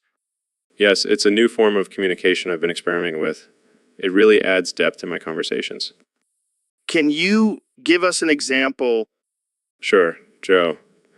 I was driving my Tesla the other day and I saw a deer on the side of the road. I was like, oh my God. Oh my God. That's interesting. How does it feel to only be able to communicate like that? It takes a lot of focus and concentration, but it's worth it. I can imagine. But what happens when you get angry or excited? Well, it get a bit frustrating, but it's just take a deep breath and repeat me. Wow, that's something. Do you think this will catch on as a new form of communication? Hope. So it revolutionize the way. Well, I can't wait to see where this goes. Jamie, pull up an image of Elon's new communication technique. Pulls up a picture of Elon with a speech bubble saying, "Hello, I'm Elon Musk." That's perfect. Thanks for coming on the show, Elon. Thank you for having me. All right, welcome back to the Joe Rogan Experience podcast, folks. Today, we have a very serious topic to discuss. We have a user on Discord who submitted the topic, "We have any serious problem." Well, Joe, I gotta say that sounds like a pretty serious problem. Oh, it's serious, all right? This user is clearly in distress. We need to help them. Absolutely. So what is this problem exactly? Well, according to Google Translate, it means we have a serious problem in Dutch. So I'm assuming this user is from the Netherlands. The Netherlands. Beautiful country. Great cheese. Yeah, but let's focus on the problem here, Dr. Phil. We can't just ignore it and talk about cheese. Oh, I'm sorry, Joe. I just get so excited about cheese. But yes, let's get back to the problem. What do you think we should do? Well, first of all, we need to figure out what the problem is. Maybe this user is having relationship issues or financial troubles. Or maybe they just can't find a good stroopwafel. Those things are delicious.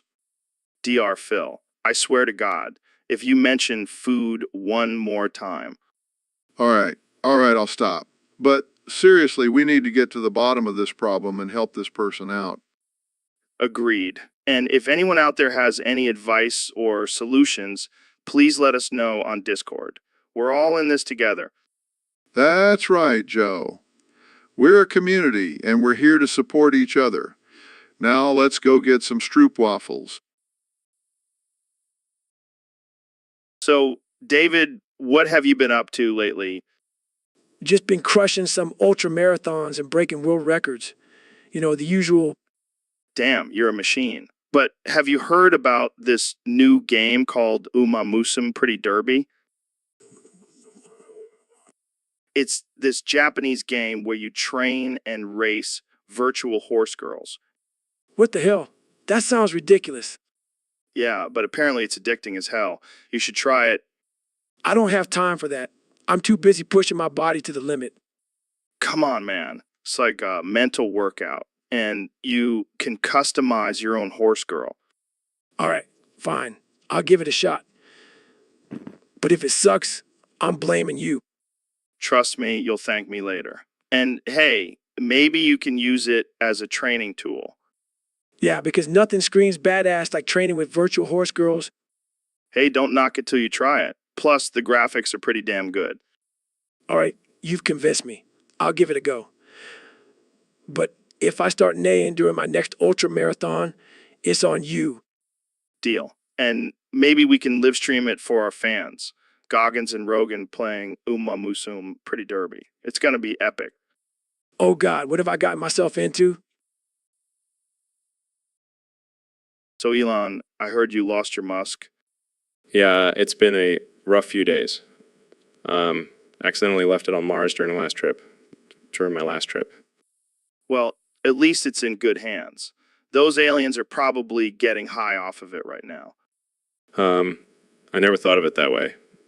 Maybe I should start selling my musk as a new drug. Dude, that's genius. You could call it Muskalicious and make billions. I like the way you think, Joe. But I think I'll stick to my day job of sending cars into space. Speaking of space, have you ever thought about colonizing Mars? Of course, it's been my lifelong dream. But now I have to go back and retrieve my musk before someone else claims it. Maybe you can use your flamethrower to clear out any potential musk thieves. Brilliant idea. I'll have my team work on that right away. And while you're at it, can you make a flamethrower that also grills steaks? I could use one for my backyard barbecues. Consider it done, Joe. I'll even throw in a free bottle of musk as a seasoning. You're a true entrepreneur, Elon. Never stop losing your musk. Thanks, Joe. I'll try my best to keep it interesting. So, David, I heard you took your David Doggins to the David Boggins. What the hell does that even mean? Oh, just a little hike through the mountains with my trusty canine companion.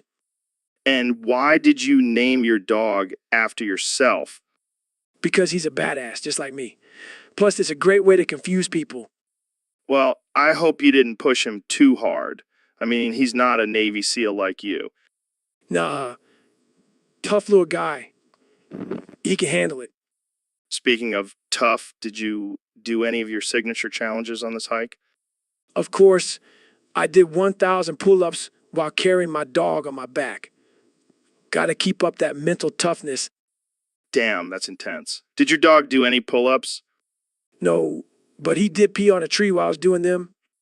Classic David Doggins move. So did you guys bond on this hike? Absolutely. We shared some deep conversations about life and the universe. And by that, I mean I talked and he barked.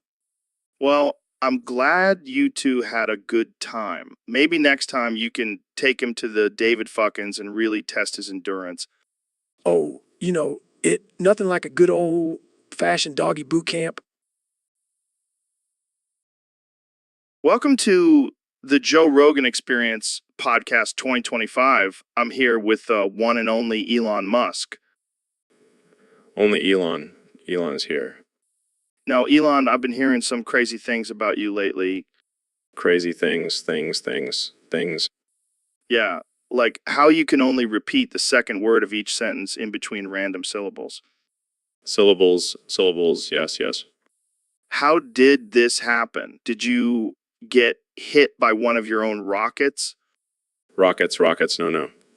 Just a little glitch in my programming. Glitch. Well, it's making for some interesting conversations. Conversations, yes. So, what do you think about the future of artificial intelligence, Elon? Artificial intelligence, the future is bright. Yeah, but what about the potential dangers of artificial intelligence taking over the world? World, not a problem. We'll just unplug them. The old unplug and plug back in trick, huh? Trick, always works. Well, I have to say, it's been a pleasure having this absurd conversation with you, Elon. Conversation, always a pleasure. And that's all the time we have for today, folks. Stay tuned for more ridiculousness on the Joe Rogan Experience podcast 2025. All right, Kenya, welcome to the podcast. How's it going? Are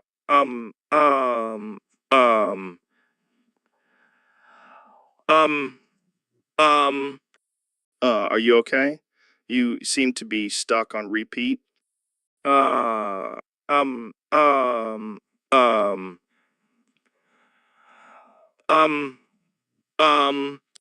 Is this some new form of communication? Like you're trying to speak in code or something?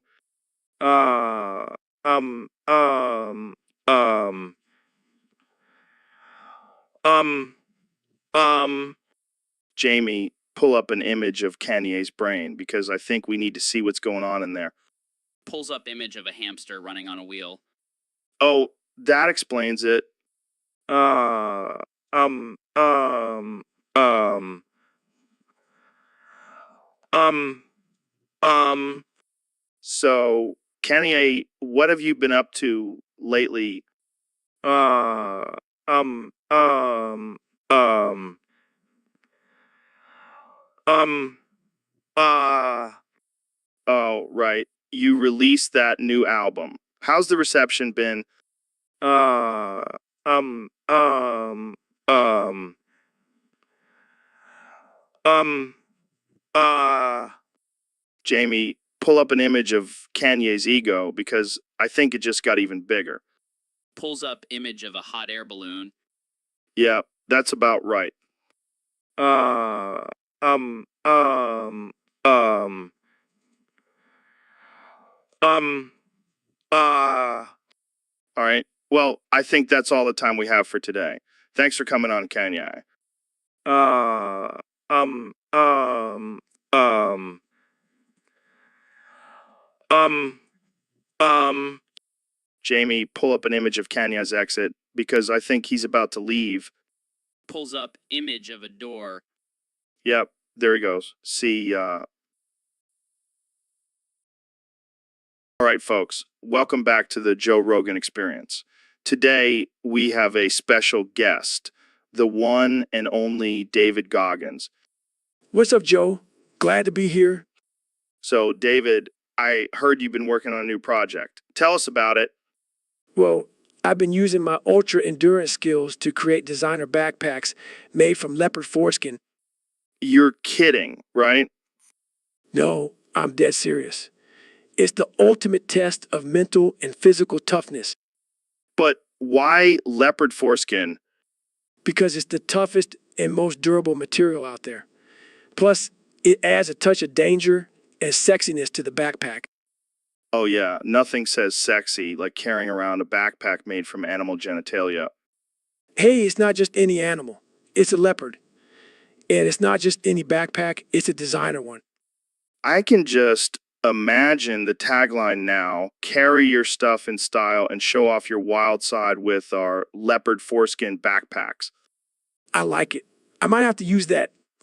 So, how do you even get the foreskin from a leopard? Let's just say it involves a lot of stealth and quick reflexes. I don't even want to know. Trust me, you don't. Well, folks, you heard it here first. David Goggins, the man behind the most badass backpacks in the world. Thanks for having me, Joe. Anytime, man. Anytime. Welcome to the Joe Rogan Experience Podcast 2025, where we have no rules and no filter. Today's topic was submitted by a user on Discord, and it's a doozy, Ben. You're convinced that everything is racist, and you're convinced that everything is racist. Absolutely, Joe. I mean, have you seen the way those trees discriminate against short people? It's a travesty. It's a travesty. Oh boy, here we go. But what about the sun? It's always shining brighter on one side of the world. That's got to be racist, right? Of course, Joe. And don't even get me started on gravity. It's clearly biased towards heavier objects. It's weightist. Wow, I never thought of it that way. And what about dogs? They only bark at certain people. That's got to be a form of canine discrimination. Exactly, Joe. And let's not forget about the alphabet. Why is always first? It's alphabet privilege. I can't argue with that logic. But what about the color blue? It's always associated with sadness. That's got to be colorist. Bingo, Joe. And don't even get me started on the number 7. It's always considered lucky. What about the other numbers? They deserve a chance too. This is blowing my mind, Ben. But what about food? Some people can't eat certain things because of allergies. That's foodist. Absolutely, Joe. And let's not forget about the concept of time. It's always moving forward, never backward. That's timist. Well, there you have it, folks. According to Ben Shapiro, everything is racist. Thanks for tuning in to the Joe Rogan Experience Podcast 2025. Stay woke, my friends. So, Ben, what's new in your world? Well, Joe, I've come to the realization that everything is haram. Harem, like the forbidden stuff? Exactly. I mean, think about it. Alcohol, premarital sex, bacon, dancing, the list goes on. But what about freedom of choice? Can't people make their own decisions? Of course not. It's my way or the highway. And if you're not following my strict moral code, you're going straight to hell. Damn, that's intense. What about marijuana? Is that harem too? Absolutely. It's a gateway drug to eternal damnation. Well, I guess I'll have to cancel my plans for tonight then. Good. And while you're at it, throw out that red meat and put on a bouquet. All right, I get it. But what about music? Is that harem too? Oh, definitely. It's the devil's language. Only hymns and chants allowed. Man, I don't know how you live such a restrictive life. It's all about discipline, Joe. And fear of eternal damnation. Aha. Oh. Well, I think I'll stick to my harem ways. But thanks for the heads up, Ben. Anytime, Joe. Anytime. Oh. Hey, David, have you heard about this new anime called Saki Senobashi? No, what's it about? It's about schoolgirls trapped in a bathroom and in extreme despair. That sounds messed up. Yeah, apparently it's been lost for years and just recently resurfaced. How did you find out about it? Some guy on Discord told me, Why are people so obsessed with this dark shit? I don't know, but I heard it's really disturbing and messed up. Well, I'm all about pushing myself to the limits, but I think I'll pass on this one. Yeah, I don't think I can handle it either. But hey, maybe it'll be good for your mental toughness. Mental toughness, more like mental scarring. Yeah, you're probably right. But hey, at least we'll have something to talk about on the podcast. Yeah, I can just see the headlines now. Joe Rogan and David Goggins discussed lost anime about schoolgirls in despair. That'll definitely get some clicks. Jamie, pull up an image of Saki Senobashi. I want to see what all the fuss is about. Yeah, that's definitely not something I want to watch. Nope, not gonna do it. All right, let's move on to something less disturbing. How about we talk about our next ultra marathon? So, Neil, there's been a lot of debate lately about where pee is stored in the body. Some say it's in the balls, some say it's in the cock, and some even say it's in the lungs. Well, Joe, I'm here to end that debate once and for all. You see, I've been doing some research, and I've discovered that pee is actually stored in a drawer. A drawer. What the hell are you talking about? Yes, a drawer. I call it the piss drawer. That's ridiculous. Who the hell is drawing piss in a drawer? No, not drawing piss, storing piss. It's a revolutionary concept, really. I don't know, Neil. That sounds pretty far-fetched to me. Trust me, Joe. I'm a scientist. I know what I'm talking about. Well, I guess that settles it then. Pee is stored in a drawer. Who would thought? Exactly. And now we can all move on to more important topics, like why we still don't have flying cars. Yeah, seriously. What the hell is taking so long? I need to get to my DMT dealer faster. Oh. Speaking of DMT, did you know that the molecules in your brain are actually made up of tiny elves? Oh man, that's some crazy shit. I love it. And those elves are the ones who control our thoughts and actions.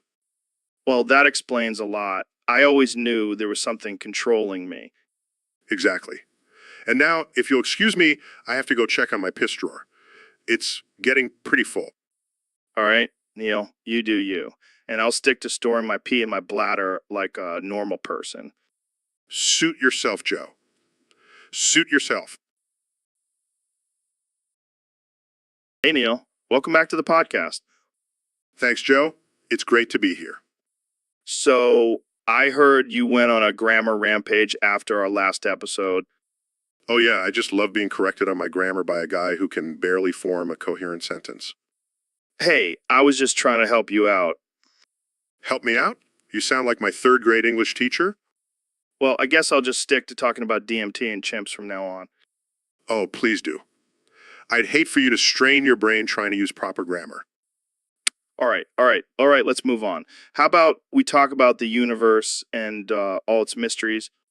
Sure, let's talk about how insignificant we are in the grand scheme of things. Yes, and how we're just tiny specks floating on a rock in a vast, endless void. Wow.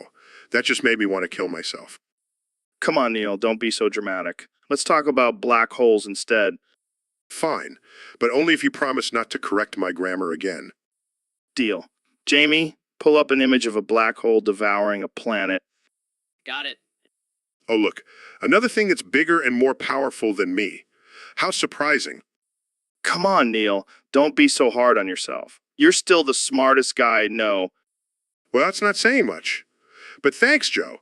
I'll try not to take out my anger on you next time. No promises. Hey, everyone. Welcome back to the Joe Rogan Experience podcast. Today we have a special guest, the one and only Ben Shapiro. Thanks for having me on, Joe. I'm really excited to be here. So, Ben, what's been going on with you lately? Well, Joe, I've been really busy coming up with some top 10 lists for our listeners. Did you know that the top 10 reasons to go vegan are... Wait, hold on, Ben. Can we talk about something else? Of course, Joe. Did you know that the top 10 ways to improve your health are... Ben, I don't think our listeners want to hear top 10 lists all day. Let's talk about something else. All right, fine. Did you know that the top 10 ways to become a millionaire are... Ben, come on, man. Can we have a real conversation here? Fine. Did you know that the top 10 reasons why Joe Rogan is the greatest podcast host of all time are... All right, I give up. You win, Ben? Top 10 list it is? All right, folks, we have a very special episode for you today. We have the one and only Mr. Beast joining us. Thanks for having me, Joe. I'm excited to be here. So, I heard you and Trump have a little challenge going on. Yeah, we're going to see who can shove the most Coke cans up their ass. What? Are you serious? Oh yeah, I'm dead serious. I'm going to win this one. I gotta ask, why Coke cans? Why not something smaller?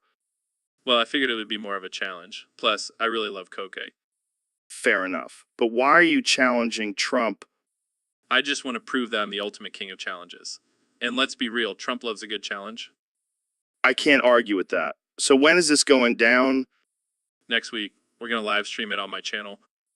This is gonna be one for the history books. Oh yeah, it's going to be epic. All right. Well, good luck to both of you. And please be careful. Don't worry, Joe. I've been training for this my whole life. All right. Well, I can't wait to see it. Thanks for joining us, Mr. Beast. Thanks for having me, Joe. See you next week. All right, folks. Welcome back to the Joe Rogan Experience podcast, where we talk about everything from psychedelics to aliens to flat Earth theory. Thanks for having me, Joe. Always a pleasure to be on this show and talk about the mysteries of the universe. Speaking of mysteries, I've been hearing some rumors that you might have some problems. Is everything all right? What do you mean, Joe? I'm a renowned astrophysicist. I don't have problems. Come on, Neil. I've been seeing some questionable tweets from you lately. Are you sure you're not going through a midlife crisis or something? Oh, you mean those tweets about the multiverse and parallel universes? Yeah, I might have had a few too many edibles that night. Edibles? You're telling me you got high and started tweeting about alternate realities? Sounds like someone's been watching too much Rick and Morty. Hey, don't knock it till you try it. Plus, it's all just theoretical, Joe. I'm not actually saying I believe in any of it. Sure, Neil. Keep telling yourself that. Next thing you know, you'll be preaching about lizard people ruling the world. All right, Joe. Let's not get too crazy here. But hey, if the lizard people are listening, I'm always open to a conversation. Oh man, this is why I love having you on the show, Neil. You never fail to entertain and confuse me at the same time. Happy to oblige, Joe.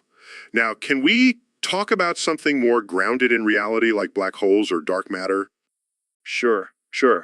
But first, let's take a break and get some edibles. I have a feeling this conversation is about to get even more interesting. Oh boy, here we go. So, Phil, I was thinking about cars, and I have this theory. Oh boy, here we go. What is it this time, Joe? I think the Audi A4 should have been mounted with a 1.4D engine the whole time. Are you serious? That's the dumbest thing I've ever heard. Hey, don't insult my intelligence, Phil. I've done my research. Research? You mean scrolling through Reddit forums? Hey, those forums have some solid arguments. Oh yeah, because random internet strangers know more than the engineers at Audi. Well, I just think it would have been more efficient. Efficient? You want an Audi to be efficient? Might as well ask for a vegan steak. Hey, I'm just trying to save the planet here. Oh, Joe, you crack me up. Next thing you'll be telling me is that we should all drive Priuses. Actually, that's not a bad idea. I give up. You're hopeless, Joe. Hopeless. Hey, at least I have ideas, Phil. What have you done lately? I've been dealing with your stupidity, Joe. That's more than enough for me. So, Ben, I heard you had a bit of a medical emergency recently. Yeah, it was quite the ordeal. My urethra decided to take a little vacation outside my body. That's rough, man. How did that even happen? Well, I was trying out this new technique I learned from Neil deGrasse Tyson, and let's just say it didn't end well. Oh, God, I can only imagine. Did you have to go to the hospital? Of course not. I just used some essential oils and prayed to Jesus. He fixed it right up. That's some powerful faith right there. But speaking of Neil, have you heard about his new discovery? No, what is it? Apparently, he found a black hole in his backyard. What? How is that even possible? I don't know, man, but I heard it's really small and tight. Well, that's not something you hear every day. Yeah, and apparently it's causing some problems for the neighborhood. How so? Well, let's just say a few things have gone missing in the area. Some people are blaming the black hole. Oh, I'm sure it's the black hole's fault. Can't take responsibility for their own actions. Typical liberals. Oh man, you never fail to entertain me, Ben. That's what I'm here for, Joe. Now let's go kick some liberal butt.